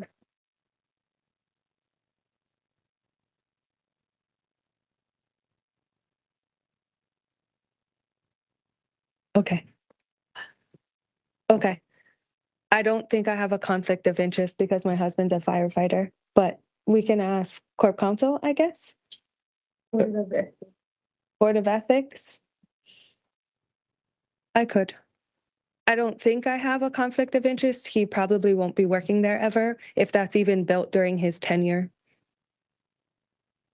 But I can ask during recess. Did you want to ask your? Okay. Okay. Okay. We can write it down then. And sure. Okay. So it is 10:43 right now. I'm going to take a 10-minute recess to come back at 10:53. Thank you.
Good morning still. It is 11:17 and will the HLU meeting please reconvene. We just got out of a recess. I appreciate the concern that was brought up before we went into recess. So out of a hyper abundance of caution, I'm going to step aside while they continue to look at it. I know I don't have a conflict of interest, just FYI, but I don't want to add to the layers of animosity and confusion to today's discussion. So without any further ado, I am going to entertain a motion. I can vote on the motion though, right? Or no, a majority of the members? Okay, then. So moved. Okay, I'm going to entertain a motion to have Member Paulton continue on this meeting as I sit here and listen, I guess. Thank you. I can continue to all those in favor and just, And then I think you and Vice Chair would abstain. yes. Okay, all those in favor? Just for clarity, Chair, so this would be for Councilmember Paulton to serve as a temporary chair Yes. under Rule 7C of the Rules of the Council. Sure, yes, thank you. 7C. This doesn't happen very often, so we have to figure out how to do this. So under Rule 7C, members, all those in favor, please raise your hand and say aye. Aye. Chair, you have 7 ayes, no nos, and 2 abstains. Chair Uhu-Hodgins and Vice Chair Batungan. Okay, now, Temp Chair Paulton, please take it away. Thank you, members, for your vote of confidence in me. I'll do my best to uphold your guys' trust.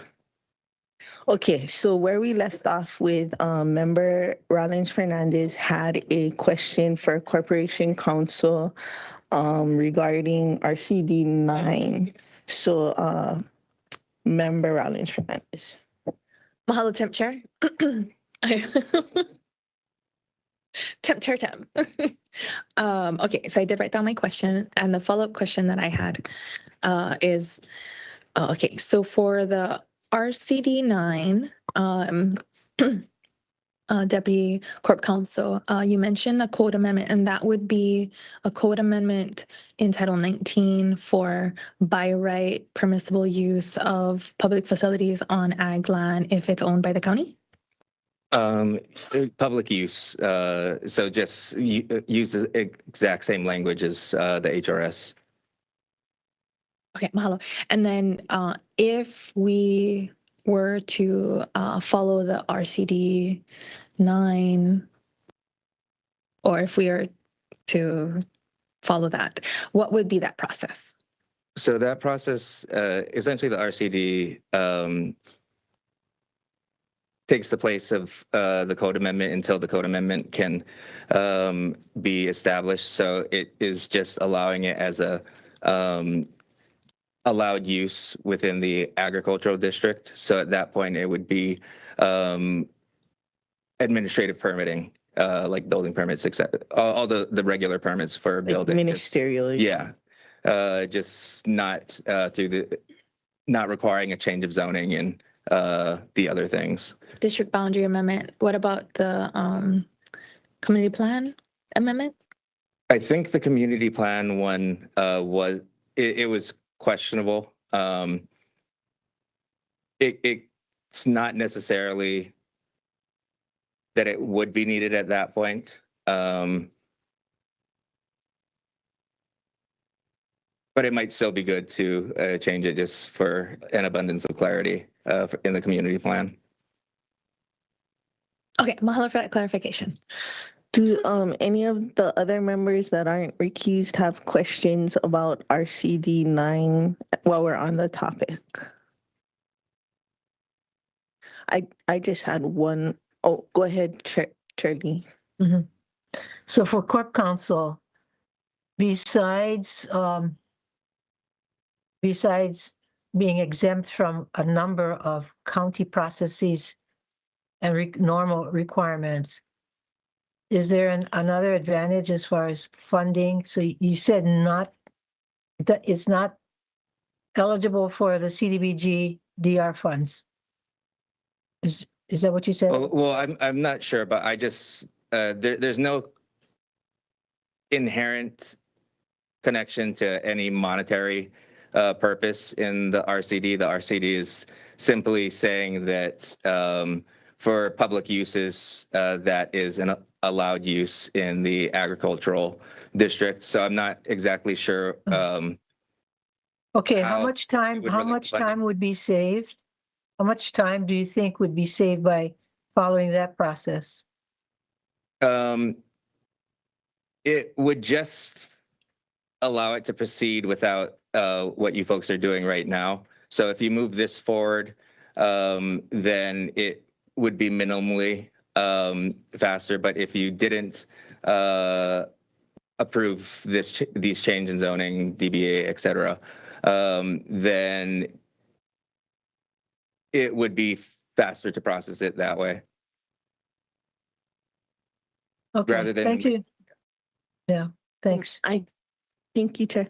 I had one additional question. Would this be similar to the 201H process, like where the zoning doesn't change, like Front Street Apartments where it was zoned something else or something? And is that similar? The zoning is still the same, but because of this, it would be a permitted use on ag land? A little bit different because in 201H, it is exempted from that through the 201H process. So even after the fact, it doesn't expire, whereas in this case, if the code amendment doesn't get processed, then it would expire and then it would be a non-conforming use in there. So a little bit different. If it gets destroyed, it's not by right allowed to come back, kind of? I think it would depend on the situation, but there could be a situation where that would be a concern. Okay. Members, I guess, go ahead, Member Johnson. Chair, I didn't have a question until we started getting in. Now I do have one, and hopefully it'll be clear. But if this goes forward as a non-conforming use, does that affect the ability for the fire station to get any type of flood insurance, fire insurance, any type of insurances?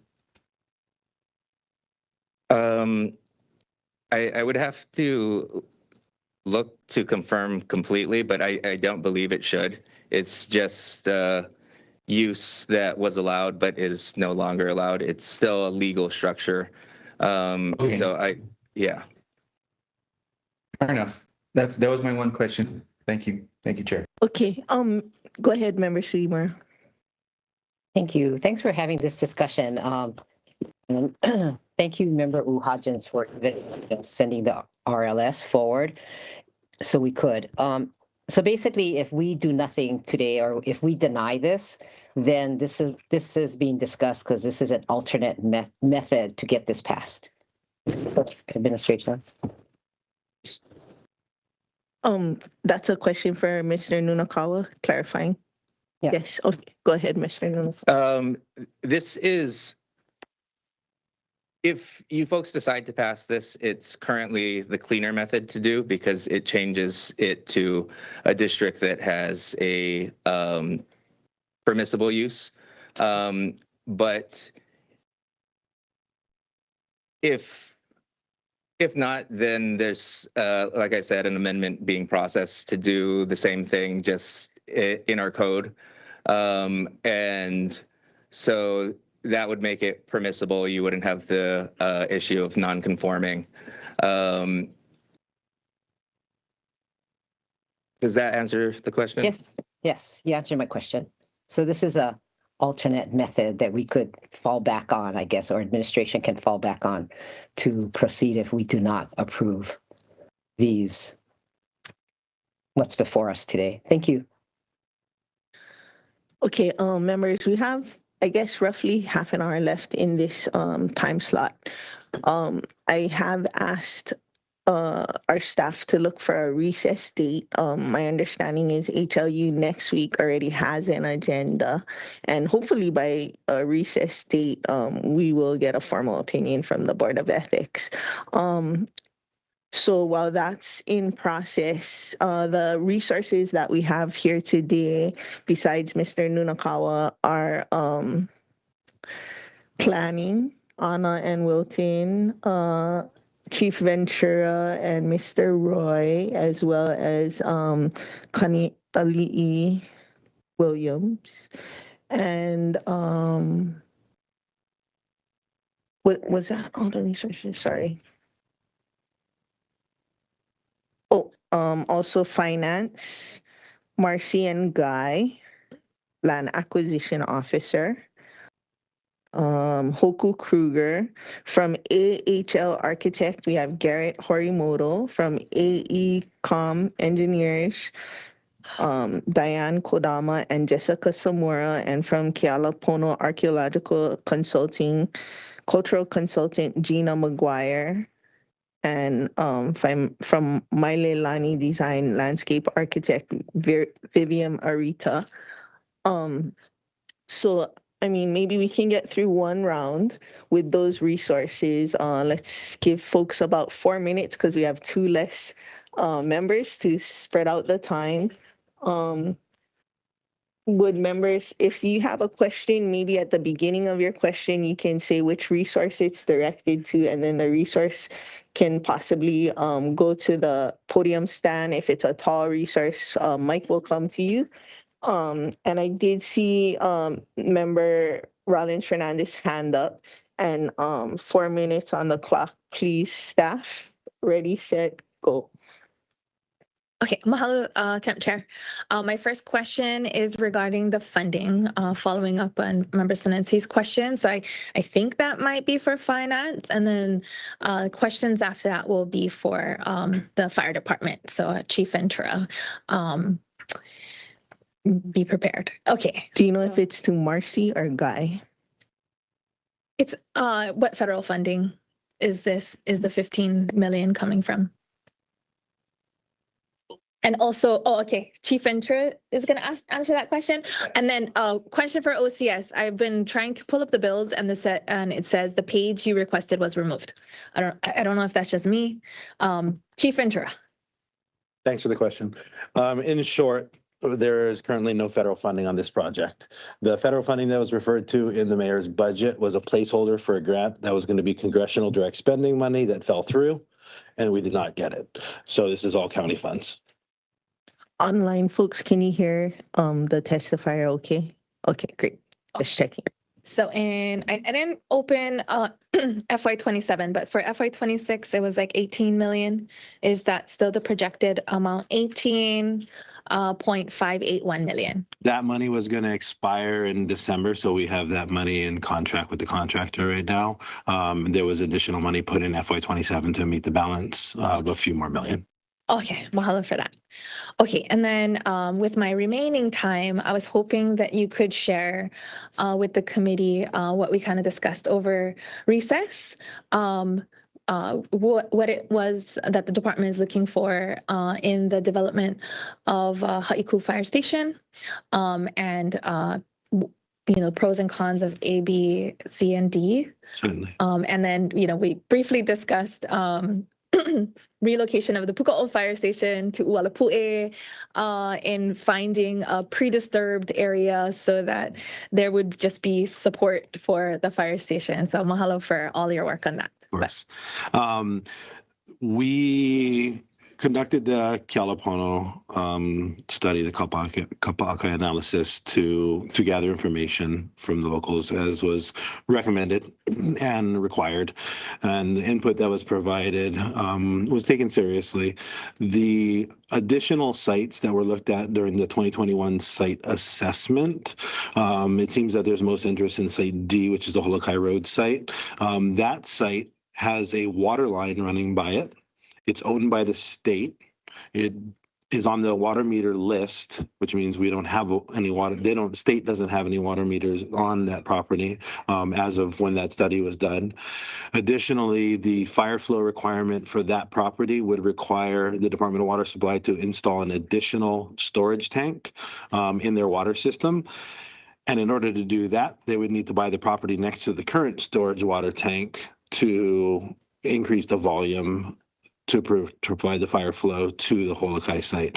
So with all those additional costs, it wasn't just as simple as running a water meter off the current 6-inch line that's on Holokai Road. So the costs for site D were, enormous before we could even break ground.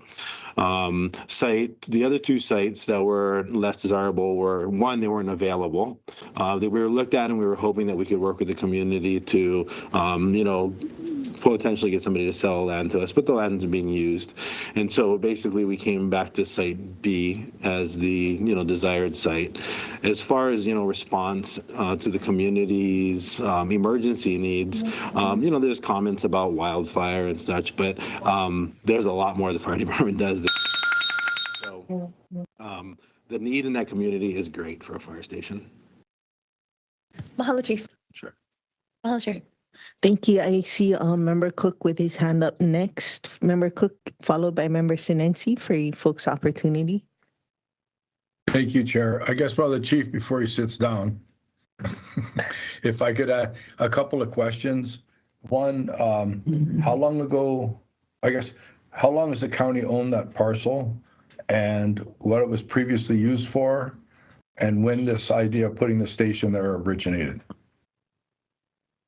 Thank you for the question. The property was bought in December of 2007, so that's before any of us were involved in this project. I believe some of our council members might have been council services back then and saw some of the processes go through. The most recent activity on that property was farming. There was a mushroom farm that was the predominant workforce on that property, is what was explained to us.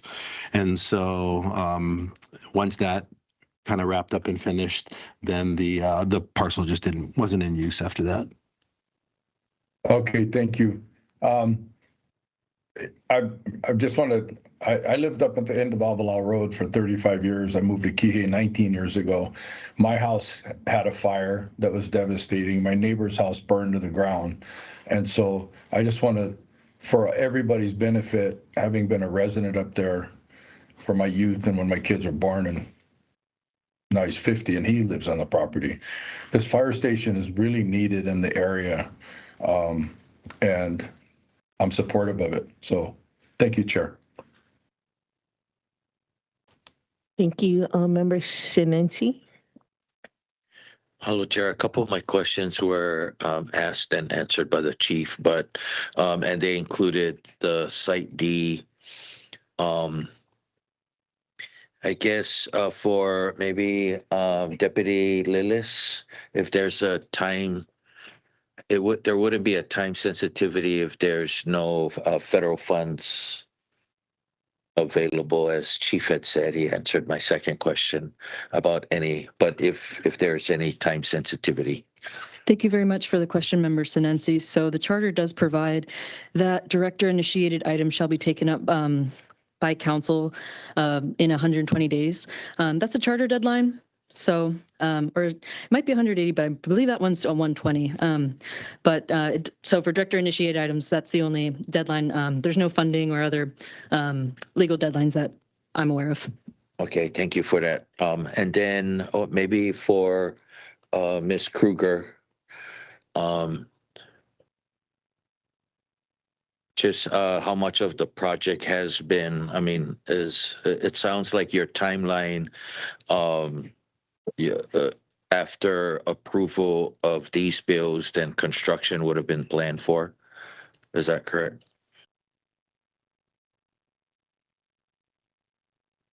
Council member, I can address that question if that's okay. Mark Roy with Munikio Hiraga. Thank you for the question. As mentioned during the presentation, this project has been in the planning process for quite some time, about 17 years at this point. There's been a process of certainly listening to community input, and the scope of the project has changed over time to downsize a lot of the different components associated with the project.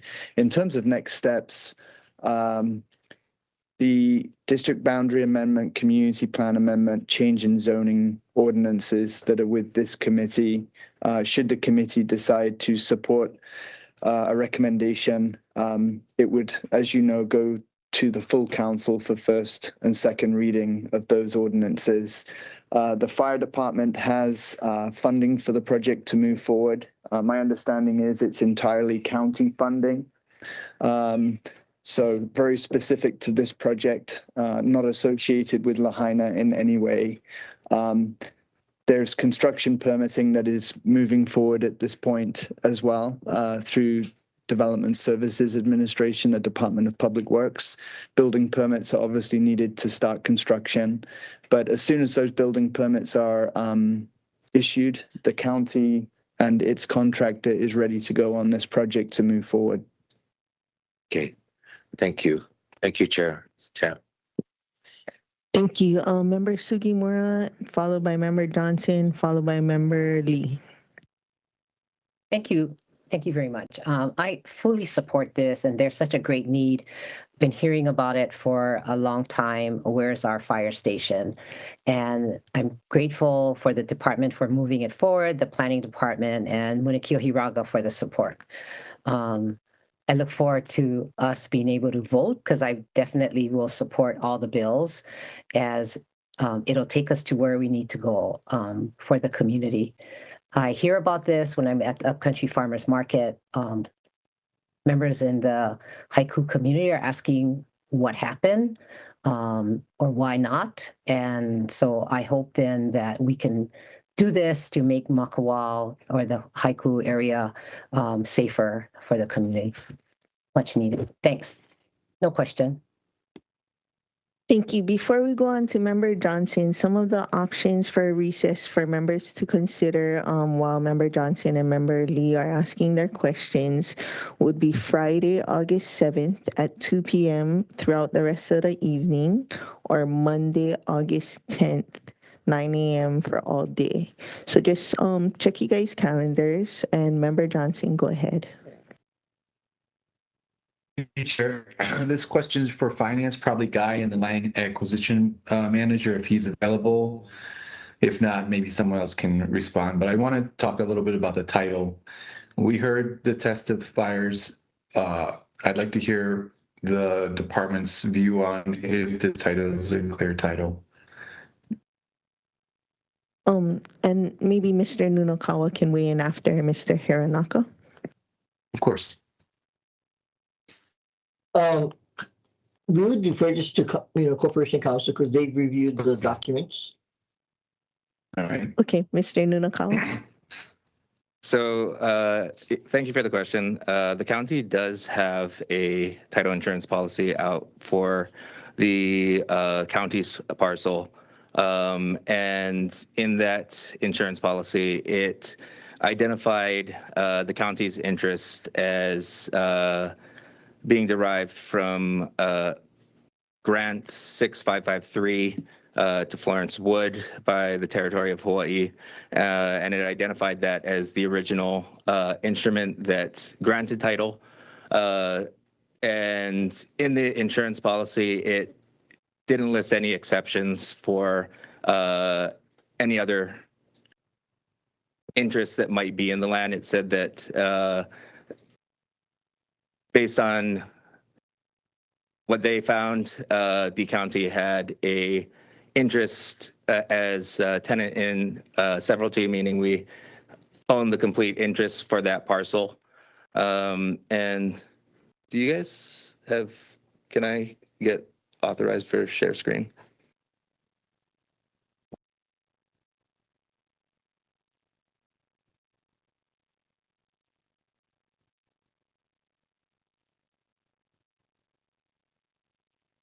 Okay.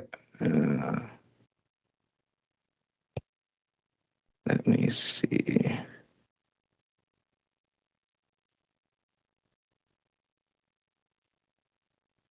You're reclaiming my time. I just wanted to say that. Sorry. Time back. The timer is paused. No pressure. Share screen isn't popping up on mine. Trying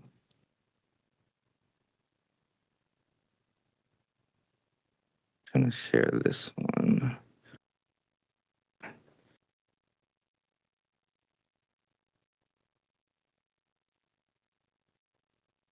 Okay, we'll just go with that one maybe, and then.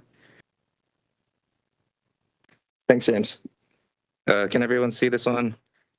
So marked out the different parcels that have been talked about in the yellow is the county's property, which our insurance policy says we have all interest in.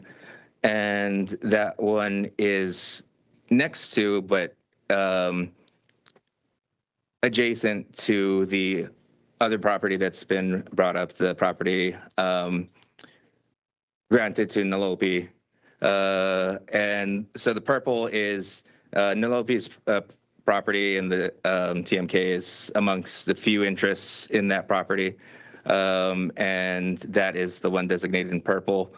And the green crosshatch designation is for where the fire station is being proposed. So it's quite a ways inward of that property.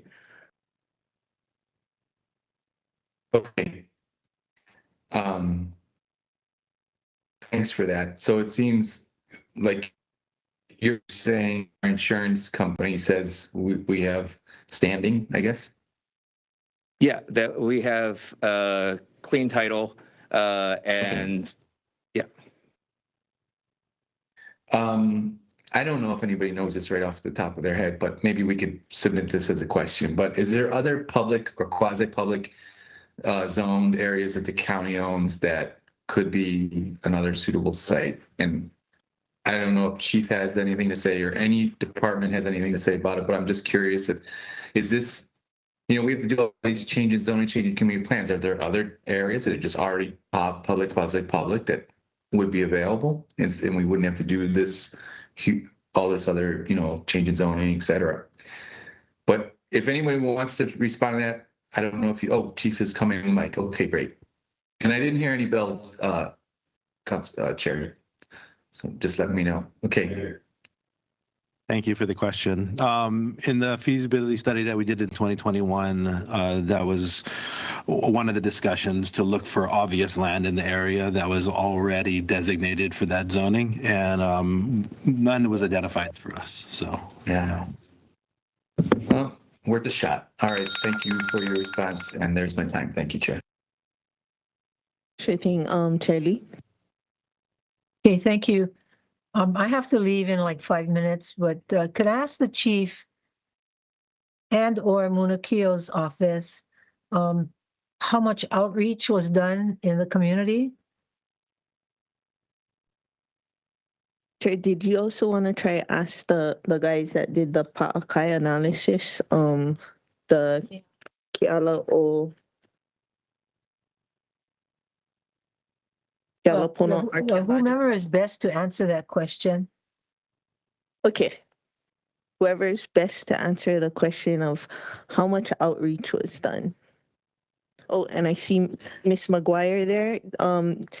Mr. Roy, do you want to go and then Miss McGuire? Sure, I'm happy to.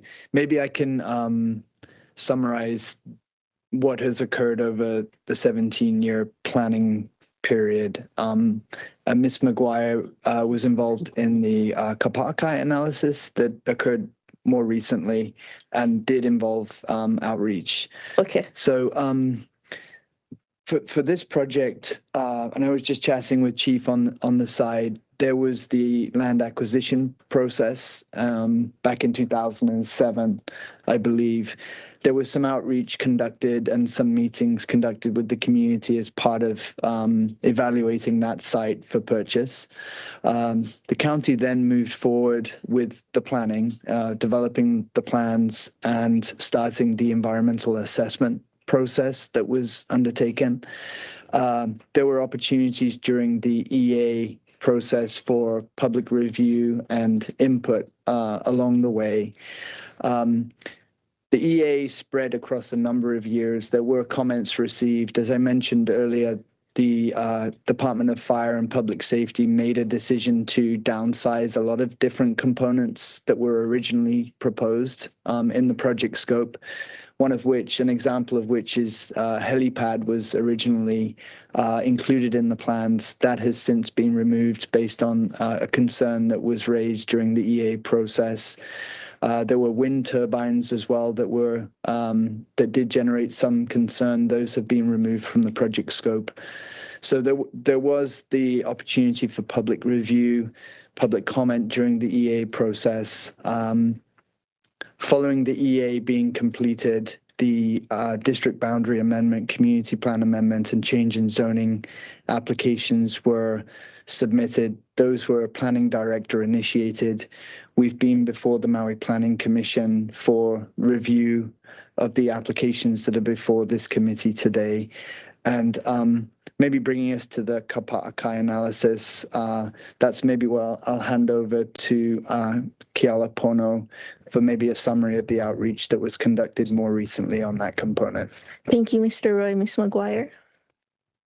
Thank you so much. We've reached out to 18 individuals as part of the Kapa'akai analysis. It resulted in 5 interviews that were done. I can go through who those individuals were. Jocelyn Costa, the Hamakualoa representative for the Ahamoku, Lucian Denaye, longtime resident and president of the Community Association of Haiku, Noreen Taylor, who was the previous property owner,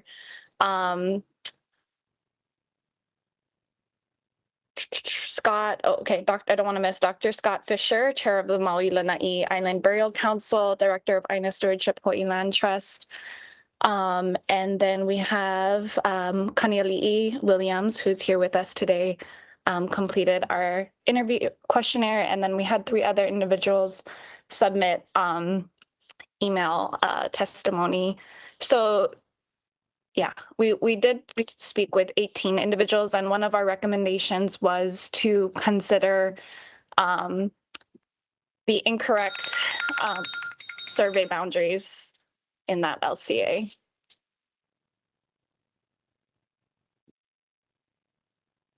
Thank you. What's incorrect?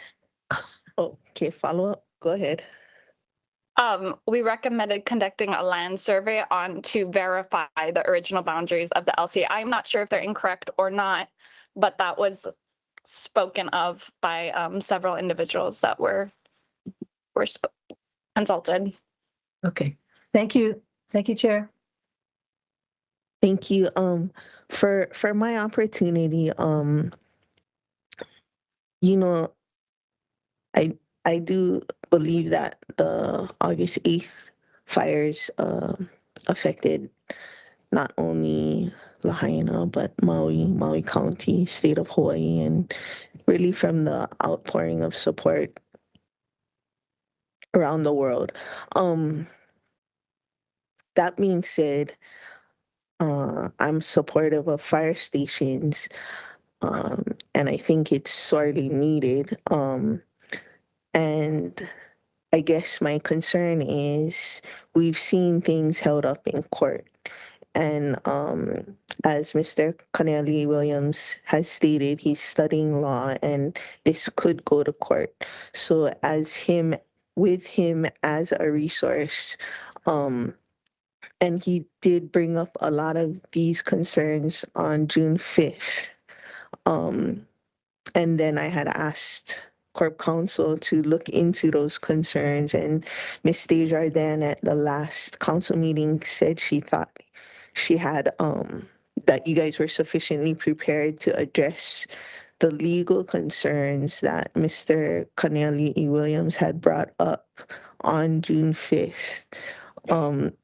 Do we need him to restate his legal concerns, or were you ready to address them without him restating them? I can address them without. Okay, and then if he misses anything that you brought up, please. Okay, go ahead. Well, like I said, we have a clear title report saying that we have clear title, free and clear to that property. It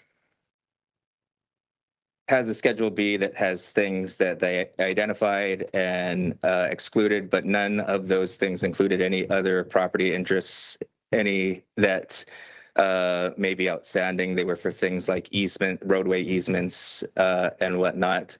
But the title report said that the county owned the designated property free and clear as tenant in severalty, meaning we own the entire interest for that portion of land. And you're referring to the 6.2 acres or the entire? The entire, that entire parcel, the 27, I want to say, let me pull it up. You don't need to. You can go on. Okay.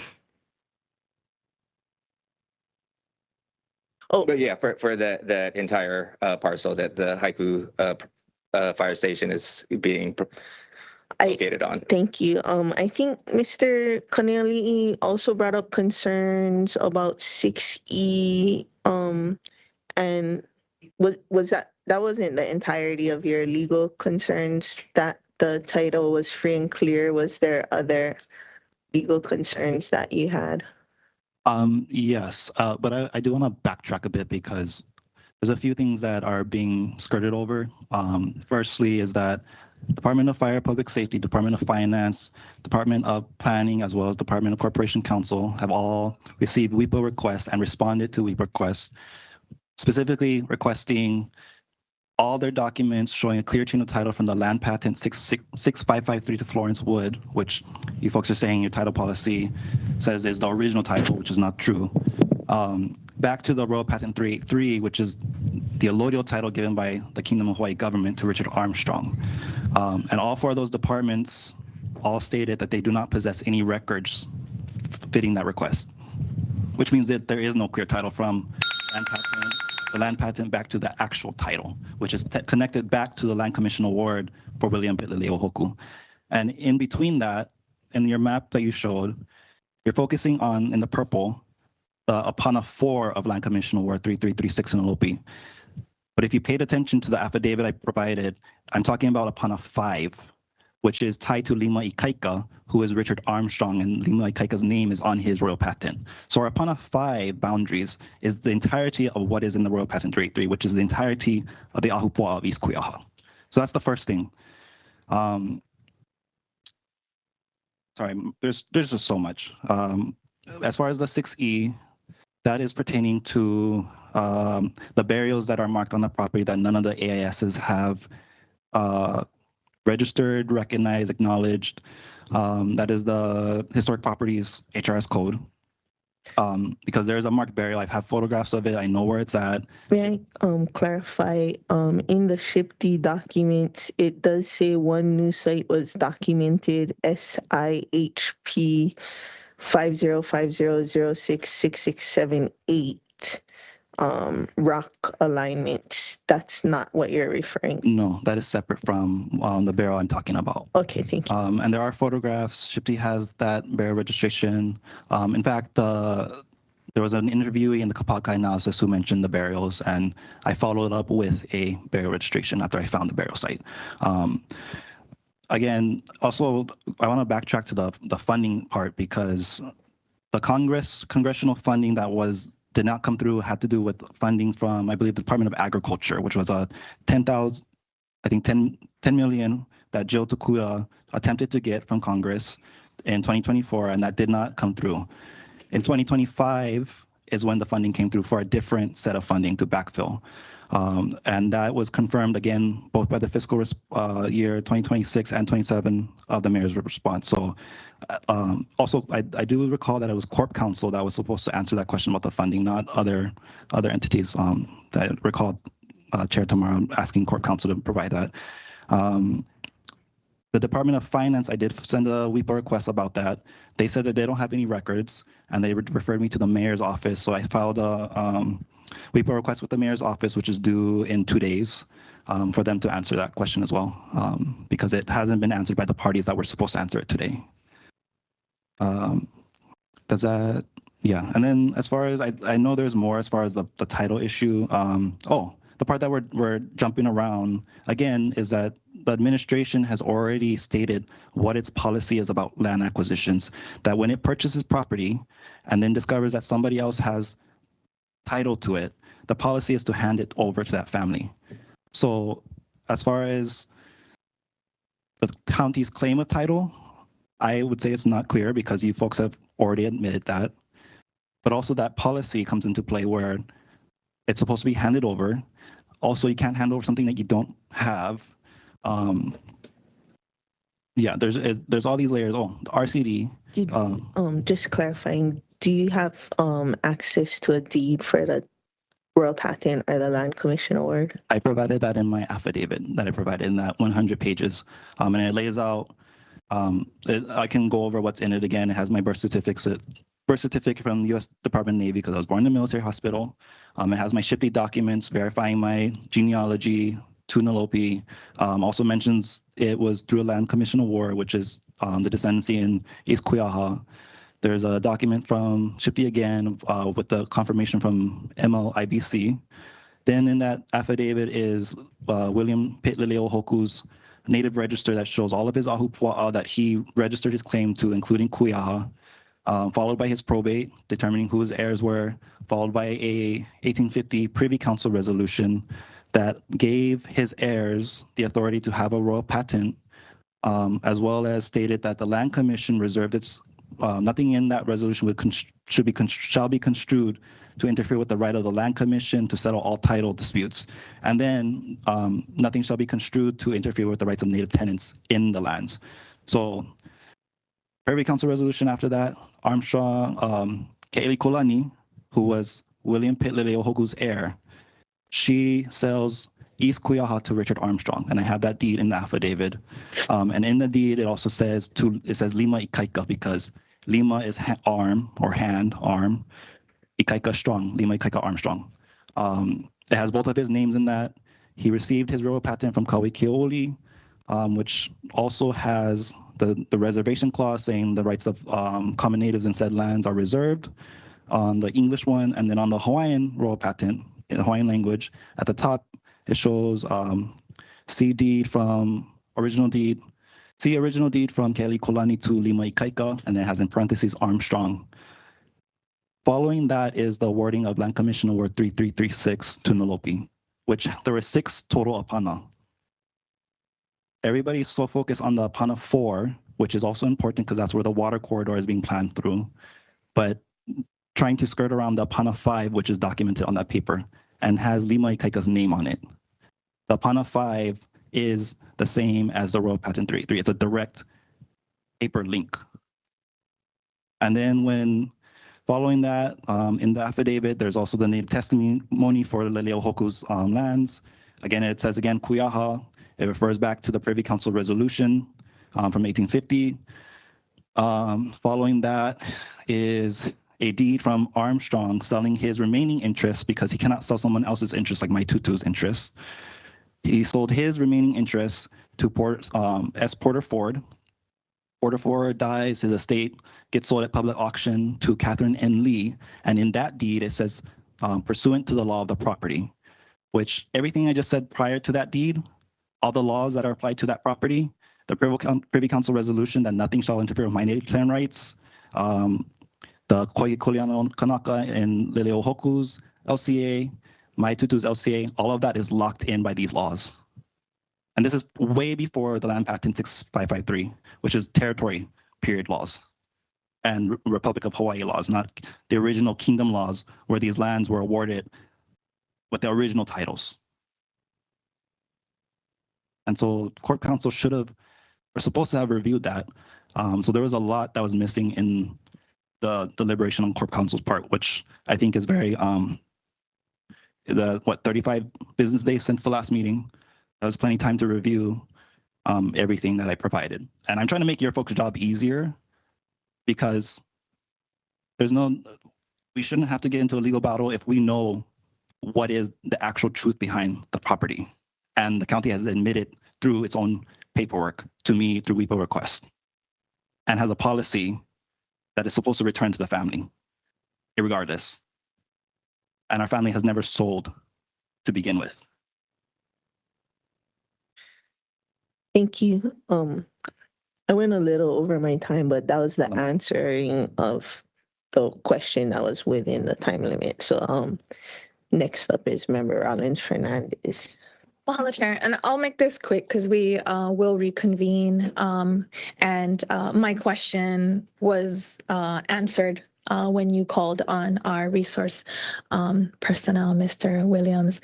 I just wanted to clarify that, most of the testifiers that I heard say that they support the construction of a fire station on that side of the island. And then, just continuing to argue the need or justification is missing like the core of the issue, which is land title.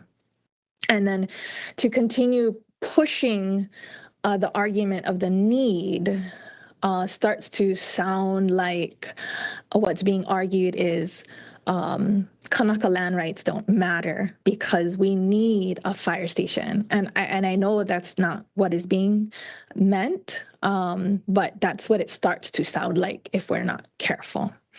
Every time an item comes up that could displace Kanaka Maoli from their ancestral land, Member Sugimura couldn't be more eager to vote to displace Kanaka as quickly as possible and disregard their valid concerns. I do believe that there is a way to not displace Kanaka.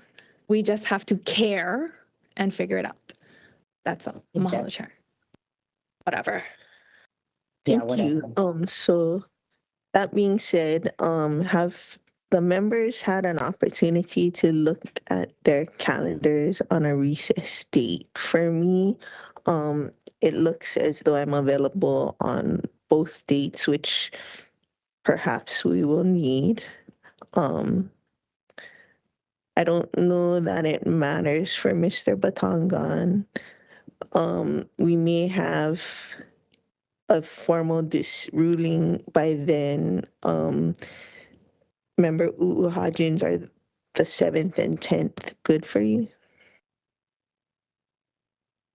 Afternoon of this from 2 p.m. all day on the 10th. Yes. Yes, okay. Yes. Yeah. Rollins Fernandez is a yes. Sinensi is a yes. I'm a yes. Member Sugimura. 10th. Better. The 10th is better for you? Not the 7th? Yeah. Okay. And then Member Cook or Member Johnson, whoever's ready first. I have something on my calendar on the 7th, and the 10th is actually open at this point. 10th is open. So right now,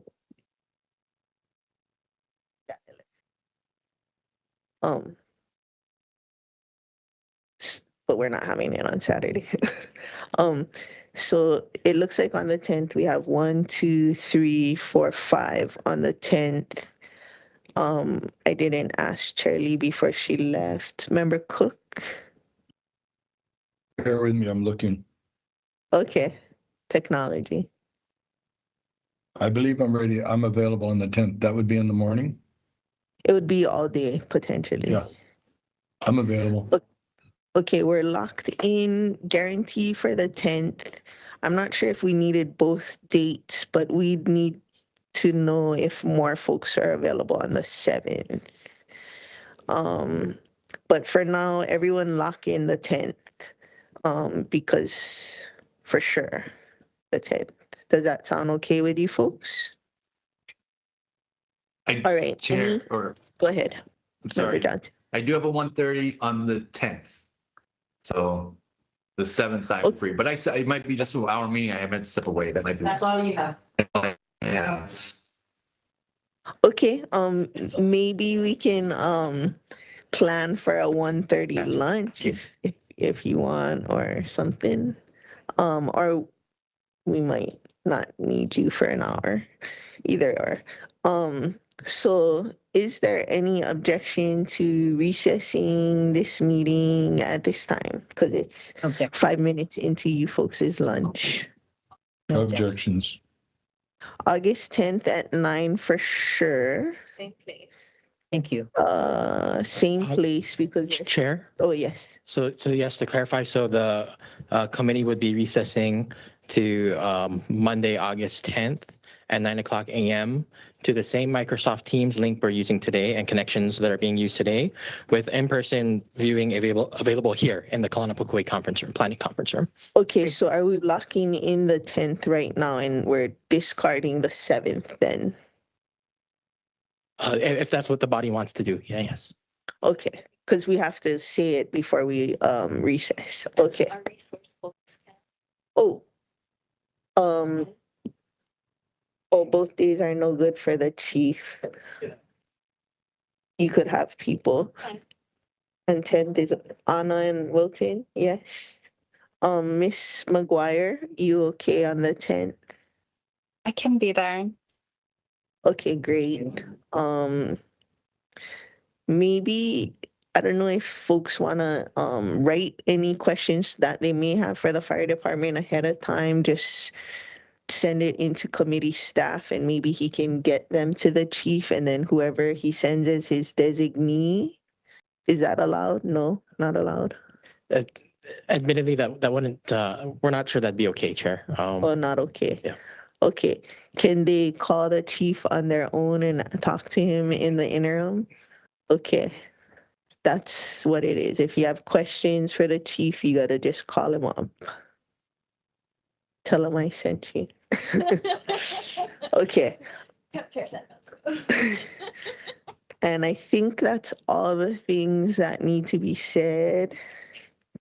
If there's no objection, I will recess to August 10th at 9 a.m. Same Microsoft Teams link, same.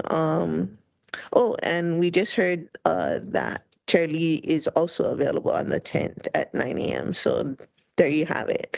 So same link, same physical location, all the things James said. And is there any objection to recessing this meeting at this time? Objections. Okay, this meeting is in recess. The time is 12:09.